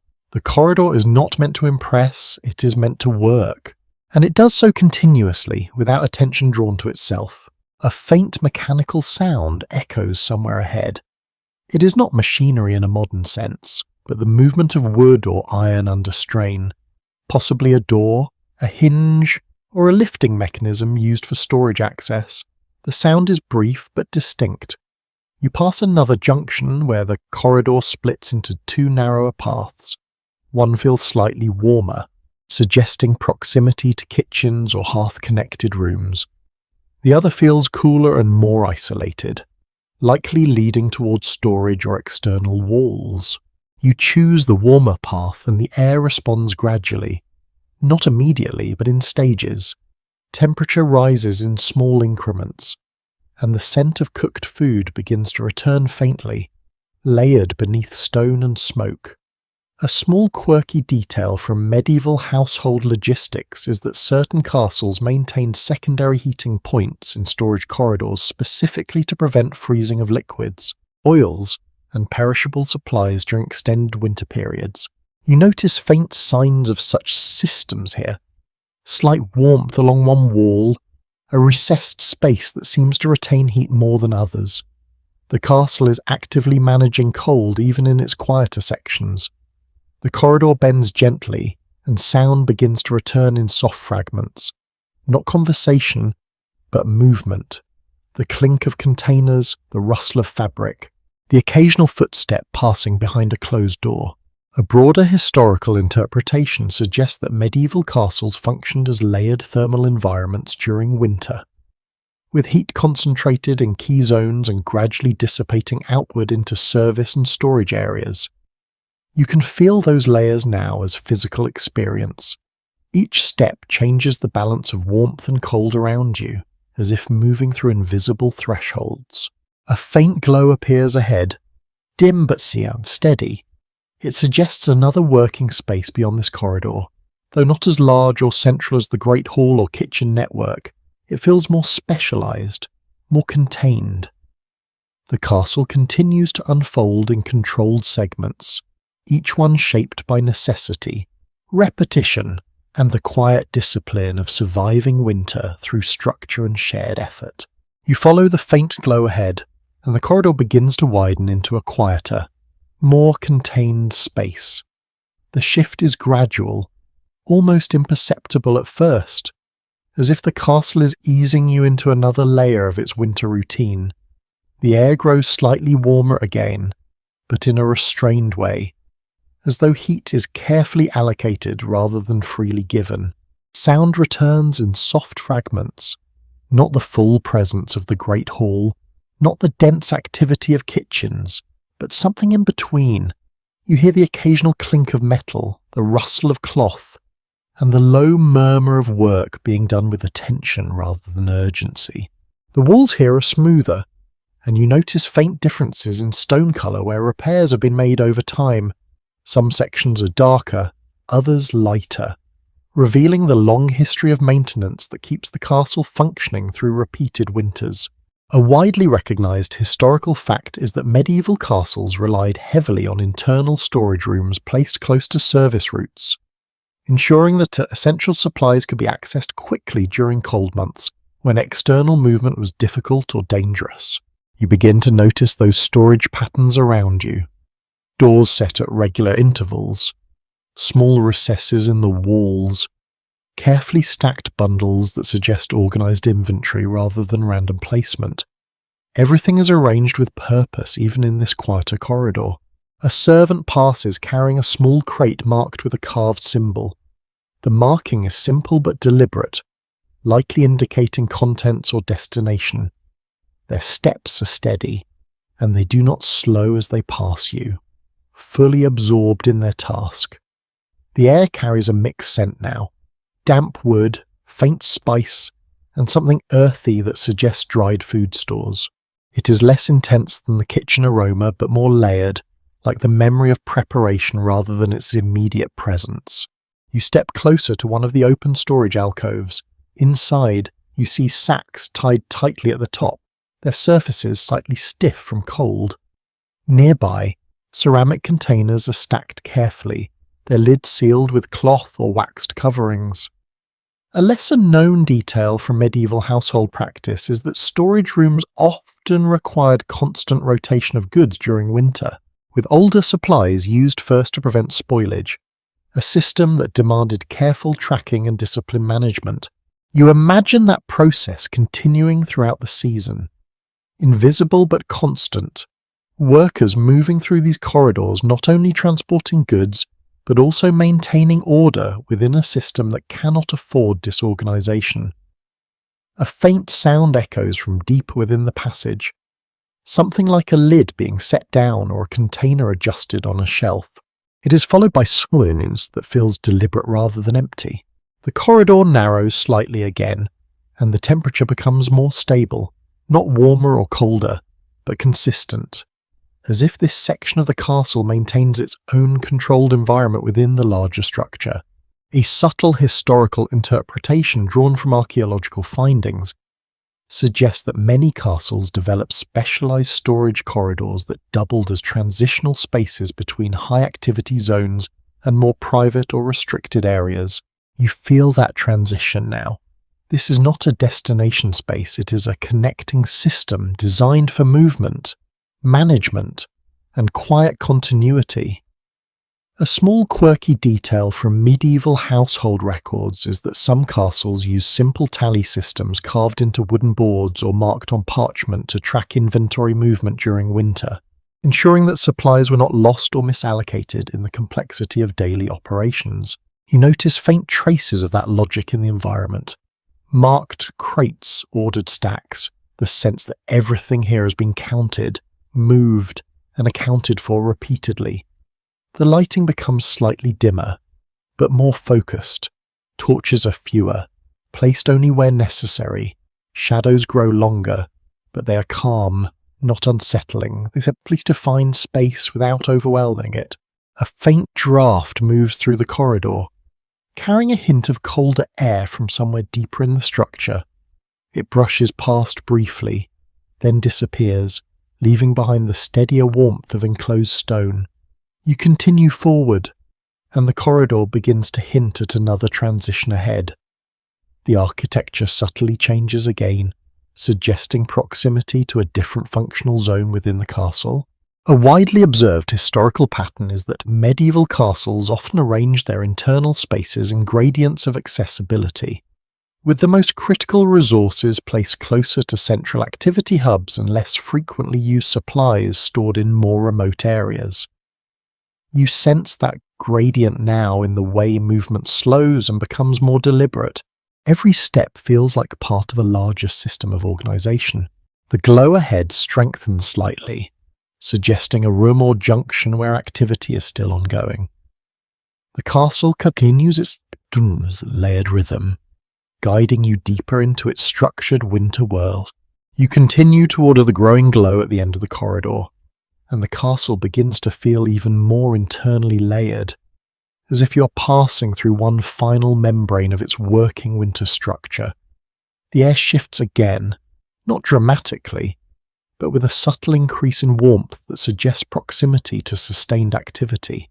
The sound changes first, it is no longer scattered or fragmented. Instead, it forms a steady background rhythm. You hear the low hum of movement, the controlled placement of objects, and the occasional exchange of brief instructions. Everything feels purposeful, measured, and continuous. The corridor opens into a smaller, enclosed chamber that feels distinctly different from the spaces you've passed so far. It is not a grand hall or a busy kitchen, but something more specialized. The lighting is steadier here, concentrated around a central working area where tasks are clearly ongoing. A widely established point in medieval studies is that castles often contained intermediate workrooms between major spaces, used for preparation, sorting, and coordination of goods before they reached either kitchens, halls, or storage zones. You notice that function immediately in the layout. Tables are arranged in practical lines. Shelving units hold carefully grouped items. Nothing feels decorative. Everything serves a transitional purpose, bridging one part of the castle's system to another. A servant stands near a table, organizing folded cloths into separate stacks. Their movements are precise, repeating a pattern that suggests long familiarity with the task. They pause only briefly to check alignment before continuing. The air carries a balanced mix of scents, not the heavy richness of the kitchen, nor the cold dampness of storage corridors, but something intermediate. Warm fabric, faint smoke, and the neutral scent of stone warmed by nearby heat sources. A lesser-known aspect of medieval household organization is that castles often relied on designated intermediary rooms for sorting and preparation tasks, allowing major areas like kitchens and halls to remain focused on their primary functions without interruption. You begin to see how this space supports the entire system you have moved through. It is not a destination. It's a point of refinement, where items and effort are organized before being distributed further. A faint metallic sound echoes as someone adjusts a rack of tools along the far wall. The noise is brief but clear, then quickly absorbed by the surrounding stillness of controlled activity. You notice how temperature behaves differently here. It is not fluctuating like in the corridors or concentrated like in the Great Hall. Instead, it feels evenly distributed, as if maintained by constant low-level activity rather than a single heat source. A subtle historical interpretation based on material evidence suggests that medieval castles often maintained small multifunctional rooms like this to improve workflow efficiency during winter. When environmental conditions made large-scale movement more difficult, you sense that efficiency in every action around you. Nothing is rushed, yet nothing is idle. Each movement contributes to a system that is quietly self-sustaining. A small quirky detail from medieval household practice is that some castles used colour-coded cloth markers or simple symbols to organise goods and textiles, especially in winter months when reduced daylight made quick identification more important. You notice faint traces of similar organisation here. Bundles grouped by size or type, items placed in consistent positions. An intuitive system that likely developed over time rather than being imposed all at once. The chamber connects to multiple short passageways, each leading to different functional directions. One likely returns towards the kitchens, another towards storage, and another deeper into private or administrative areas of the castle. You feel the flow of movement more clearly here. People pass through without stopping long, each following a path determined by task rather than curiosity. The space is designed for continuity, not pause. A soft breeze of warmer air moves through one of the adjoining openings, carrying with it the scent of freshly heated food and melted fat. It fades quickly, but leaves a trace of warmth in the surrounding air. A widely noted historical perspective is that medieval castles depended heavily on such intermediary spaces to regulate both temperature and workflow, ensuring that no single area became overloaded with activity during winter operations. You move slightly closer to the centre of the chamber. The lighting is brighter here, though still controlled. Shadows remain present, but they are shorter and more defined. A servant crosses your path carrying a folded bundle tied with twine. They do not acknowledge you directly, focused entirely on their route. Their movement reflects the same rhythm you have seen throughout the castle, efficient, quiet, and continuous, the sense of winter outside remains present, but distant. It exists beyond the walls, while inside it is managed in fragments, distributed across rooms, corridors, and systems like this one. A faint scholarly uncertainty exists regarding how standardized these intermediary rooms were across different medieval regions. Since surviving architectural evidence shows both highly structured and more adaptive arrangements depending on local needs and resources, you continue observing the chamber as it functions around you. It is neither central nor peripheral, but essential in a quiet way that becomes clear only when you see how many systems depend on it. The castle continues its winter operations through spaces like this, where movement is refined, preparation is organized, and the larger structure is quietly held together. You leave the intermediary chamber behind, and the transition feels like stepping from one layer of breathing into another. The warmth you just experience does not vanish immediately, but it thins out behind you, replaced again by the steadier chill of stone corridors.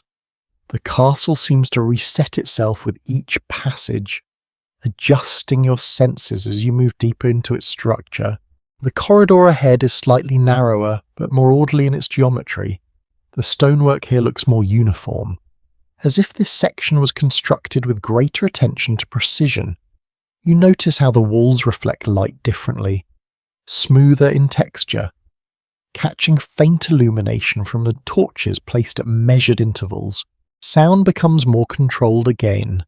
The echo of your footsteps is shorter, absorbed quickly into the surrounding surfaces. You hear distant movement, but it is muted, almost respectful in its restraint. The castle feels quieter here, not empty, but concentrated. A widely recognized historical understanding is that medieval castles often separated administrative or private household functions into more controlled interior zones, where access was limited and movement was more regulated than in public or service areas. You begin to feel that restriction in subtle ways.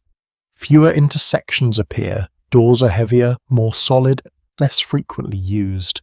The corridor itself feels less like a passage for constant traffic and more like a defined boundary between different layers of castle life.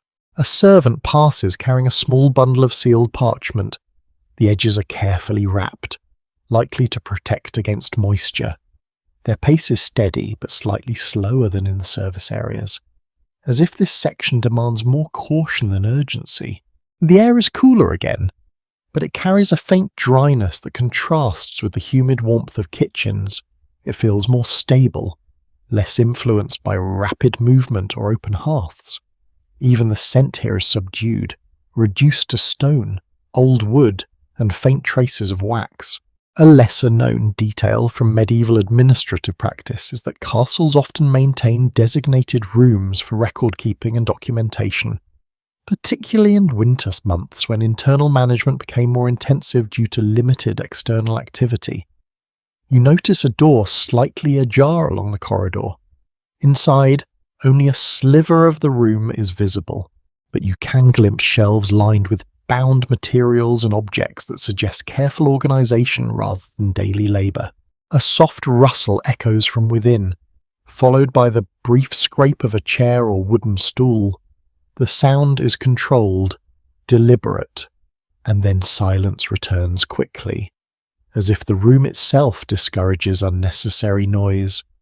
You continue forward, and the corridor subtly changes again. The ceiling lowers slightly, creating a more intimate sense of enclosure.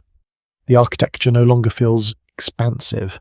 It feels precise, almost focused inward.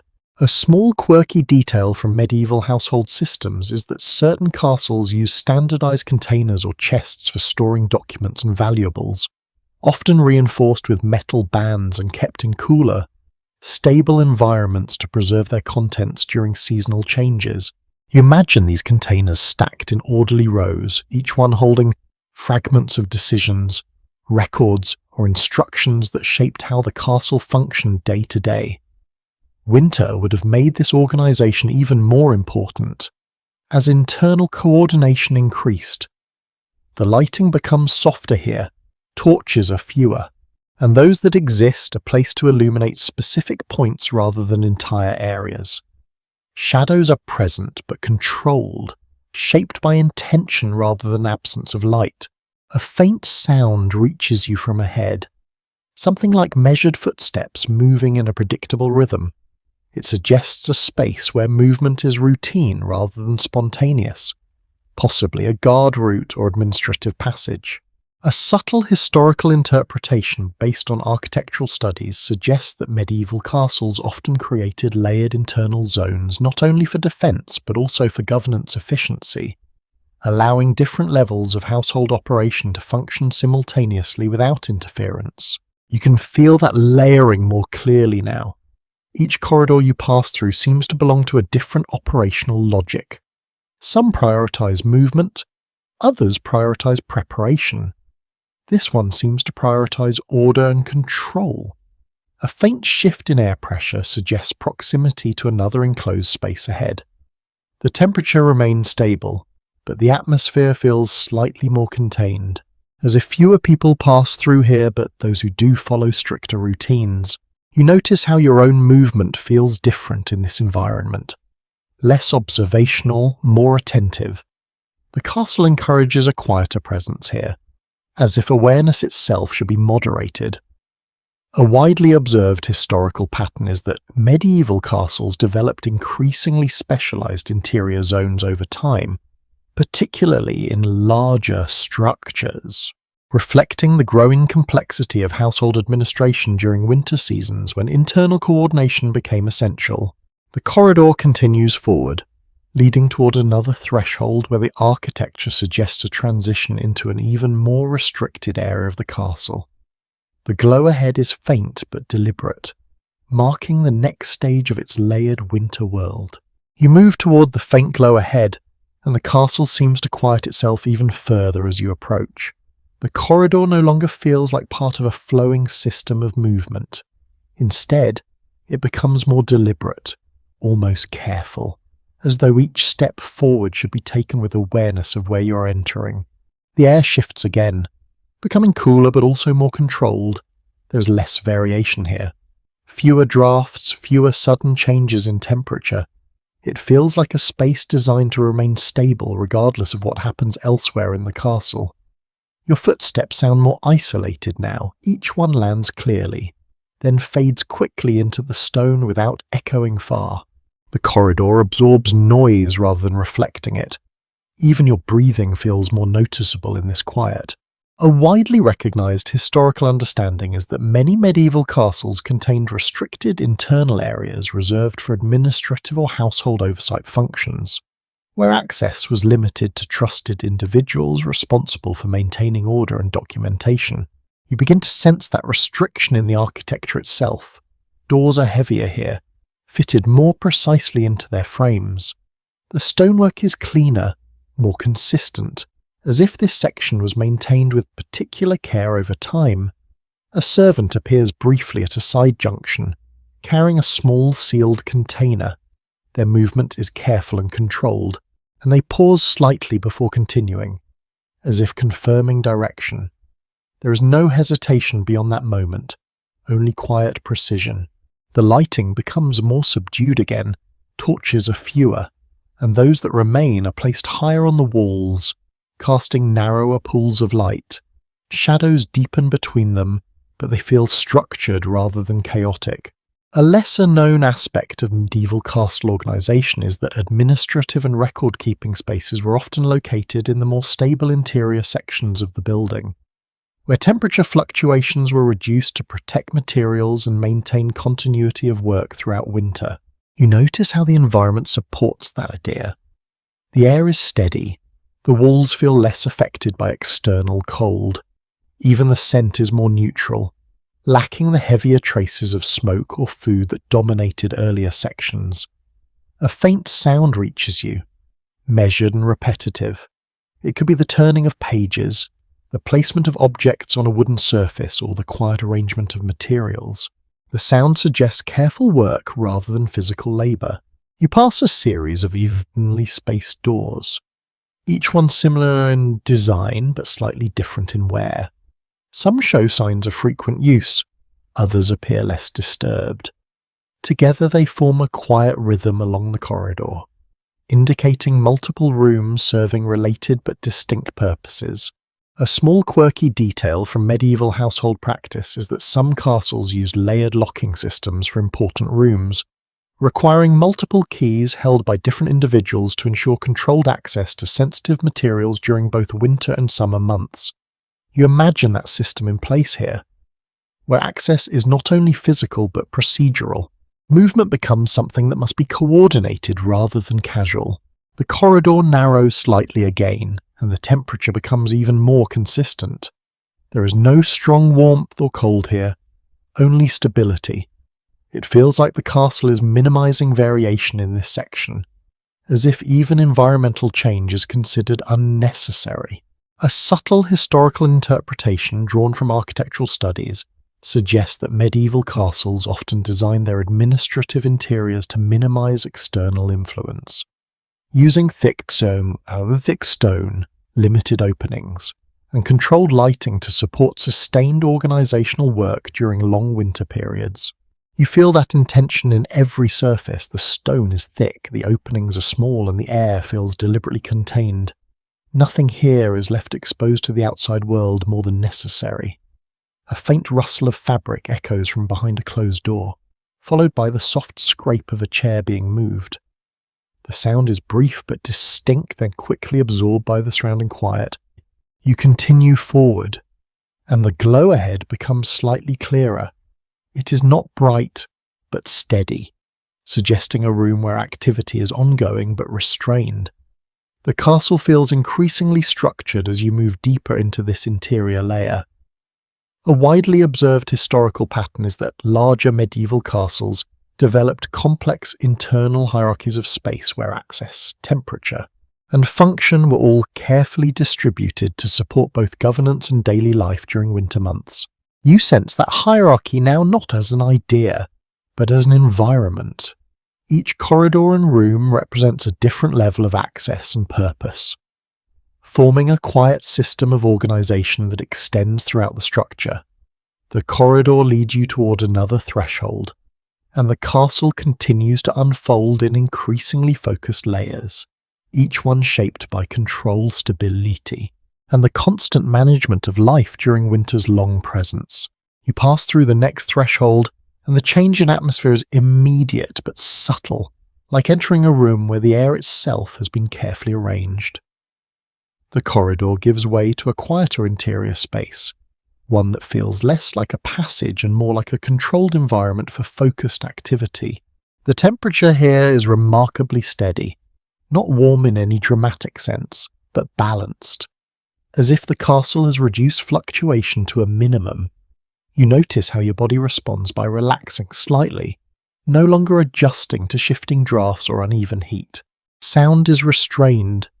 You hear only the faint, steady presence of movement within adjacent rooms, occasional footsteps, the soft closing of a door, the distant scrape of wood against stone. Everything feels intentional, measured, and reduced to essentials.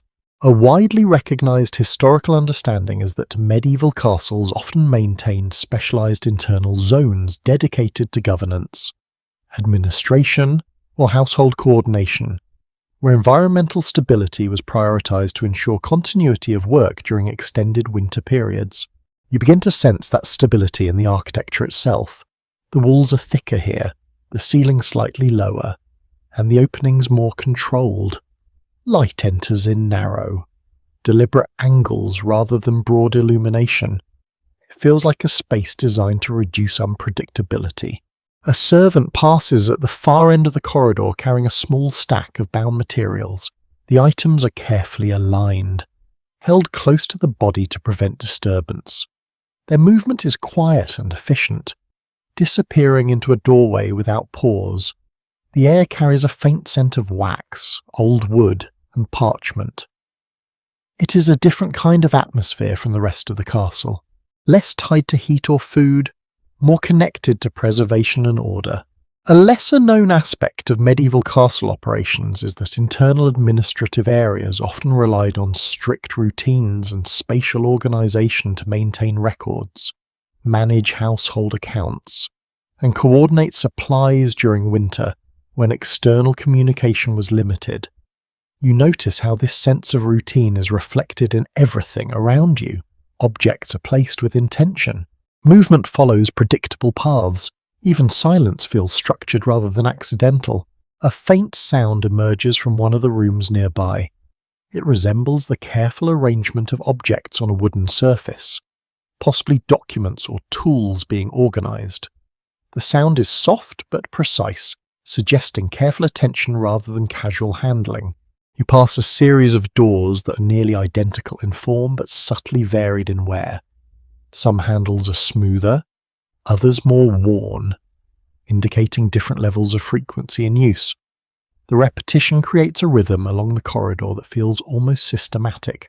A small detail from historical household practices is that certain castles maintained written schedules or logs to track daily operations, especially in winter months when internal coordination became more complex due to limited daylight and increased reliance on indoor activity. You imagine those records being handled in rooms like these, where quiet concentration replaces the noise of kitchens and halls. Each entry, written or reviewed, becomes part of the castle's internal memory. The lighting grows softer again, though still controlled. Torches are fewer, and their placement feels more purposeful. Shadows are present but contained, forming defined shapes along the walls rather than stretching unpredictably. A subtle scholarly uncertainty exists regarding how uniformly such administrative spaces were implemented across different medieval castles. The surviving evidence suggests variation in both layout and function depending on region and historical period. You continue forward, and the corridor opens slightly into a more contained chamber. The air here feels almost still, as if movement has been minimized to preserve focus. It is not empty, but intentionally quiet. A faint rustle of paper or parchment echoes briefly, followed by silence. The sound is quickly absorbed by the stone, reinforcing the sense that this space is designed to contain not only heat but also noise. A small quirky detail from medieval household systems is that some administrative spaces use simple marking systems such as tally lines, symbols, or coded annotations to manage resources and tasks efficiently during winter periods when verbal communication alone was insufficient. You notice how the environment seems to support such precision. Everything here feels like it belongs to a system of careful tracking and controlled organisation. A widely observed historical pattern is that large medieval castles often evolved internal hierarchies of space that reflected both function and authority, with administrative zones positioned to support both proximity to key decision-makers and protection of important records. You feel that hierarchy now as a physical arrangement rather than an abstract idea. The castle organises itself around purposes, and you are moving through one of its most controlled layers. The glow ahead is steady but soft, suggesting another room beyond this point where activity continues in a quiet, deliberate form. The castle remains deeply structured, its winter life sustained through order, repetition, and carefully maintained internal balance. You step through the final threshold, and the castle reveals one last interior space, quieter than anything you've encountered so far. It is not empty, but it feels carefully restrained, as if every sound, every movement, and every source of light has been moderated to preserve focus. The air is steady, almost unmoving, carrying only the faintest trace of wax and aged wood. The room is modest compared to the Great Hall, yet it holds a different kind of importance. Shelves line the walls in orderly rows, holding bound materials, containers, and carefully arranged objects that suggest long-term preservation of information and resources. Nothing here is decorative. Everything serves continuity. You notice how light behaves differently in this space. It does not spread widely. Instead, it concentrates in small controlled pools from a few carefully placed torches. Shadows remain present but subdued, resting in corners without dominating the room. A widely recognised historical understanding is that medieval castles often maintain dedicated interior rooms for the preservation and organisation of important records, supplies, or household management materials, ensuring continuity of administration during winter, when external conditions limited movement and communication. You move slowly along the edge of the room. The stone here feels especially stable, as if designed to resist both temperature change and disruption. The environment encourages stillness, not inaction, but focused presence. A servant stands at a central table arranging a series of bound items. Their movements are unhurried but exact. Each placement is deliberate, forming a sequence that suggests familiarity with a long-established system. They do not look up, fully absorbed in their task. The air carries a faint scent of parchment, wax seals, and dry wood. It is a quiet atmosphere, shaped more by preservation than by activity. You begin to understand how deeply winter influences even the most controlled parts of the castle, pushing it towards order and internal stability. A lesser-known aspect of medieval household administration is that many castles relied on structured internal systems for tracking resources and documentation during winter months. When reduced travel made local organisation essential for sustaining the household. You can sense that system here in the arrangement of objects, the spacing of shelves, and the careful separation of materials. Everything appears designed to reduce confusion and maintain clarity over long periods of cold isolation. A faint sound of pages being turned or materials being checked drifts through the room. It is soft, repetitive, and calming in its rhythm. The sound fades quickly into the stone, leaving behind a silence that feels intentional rather than empty. You pause for a moment, taking in the stillness, after moving through kitchens, halls, corridors, and service routes. This space feels like the quiet centre of the castle's internal logic, not the loud heart, but the steady mind. A small quirky detail from medieval practice is that some households use simple organisational marks, seals, or coded symbols to distinguish stored items and records, allowing efficient identification even in dim winter lighting conditions. You notice faint traces of that logic in the room. Labels, markings, and consistent placement patterns suggest a system maintained over time rather than created all at once. It is practical, cumulative, and deeply routine. The lighting remains soft and controlled. No flame dominates the space. Instead, illumination is distributed evenly enough to allow work without strain, reinforcing the sense that this room exists for sustained attention rather than momentary activity. A subtle, scholarly uncertainty exists regarding how standardized such record-keeping and administrative spaces were across different medieval castles, since surviving evidence varies widely depending on region, ownership, and historical preservation. You take a final slow look around the room. It feels complete in its function, yet open in its continuity, as if it will continue working long after you leave, unaffected by presence or absence. A widely observed historical pattern is that medieval castles depended on layered internal systems of organisation and labour that allowed them to endure seasonal extremes, particularly winter, through careful management of space, resources, and human coordination. You feel that system surrounding you now, not as an idea, but as a lived structure of rooms, corridors, and quiet effort.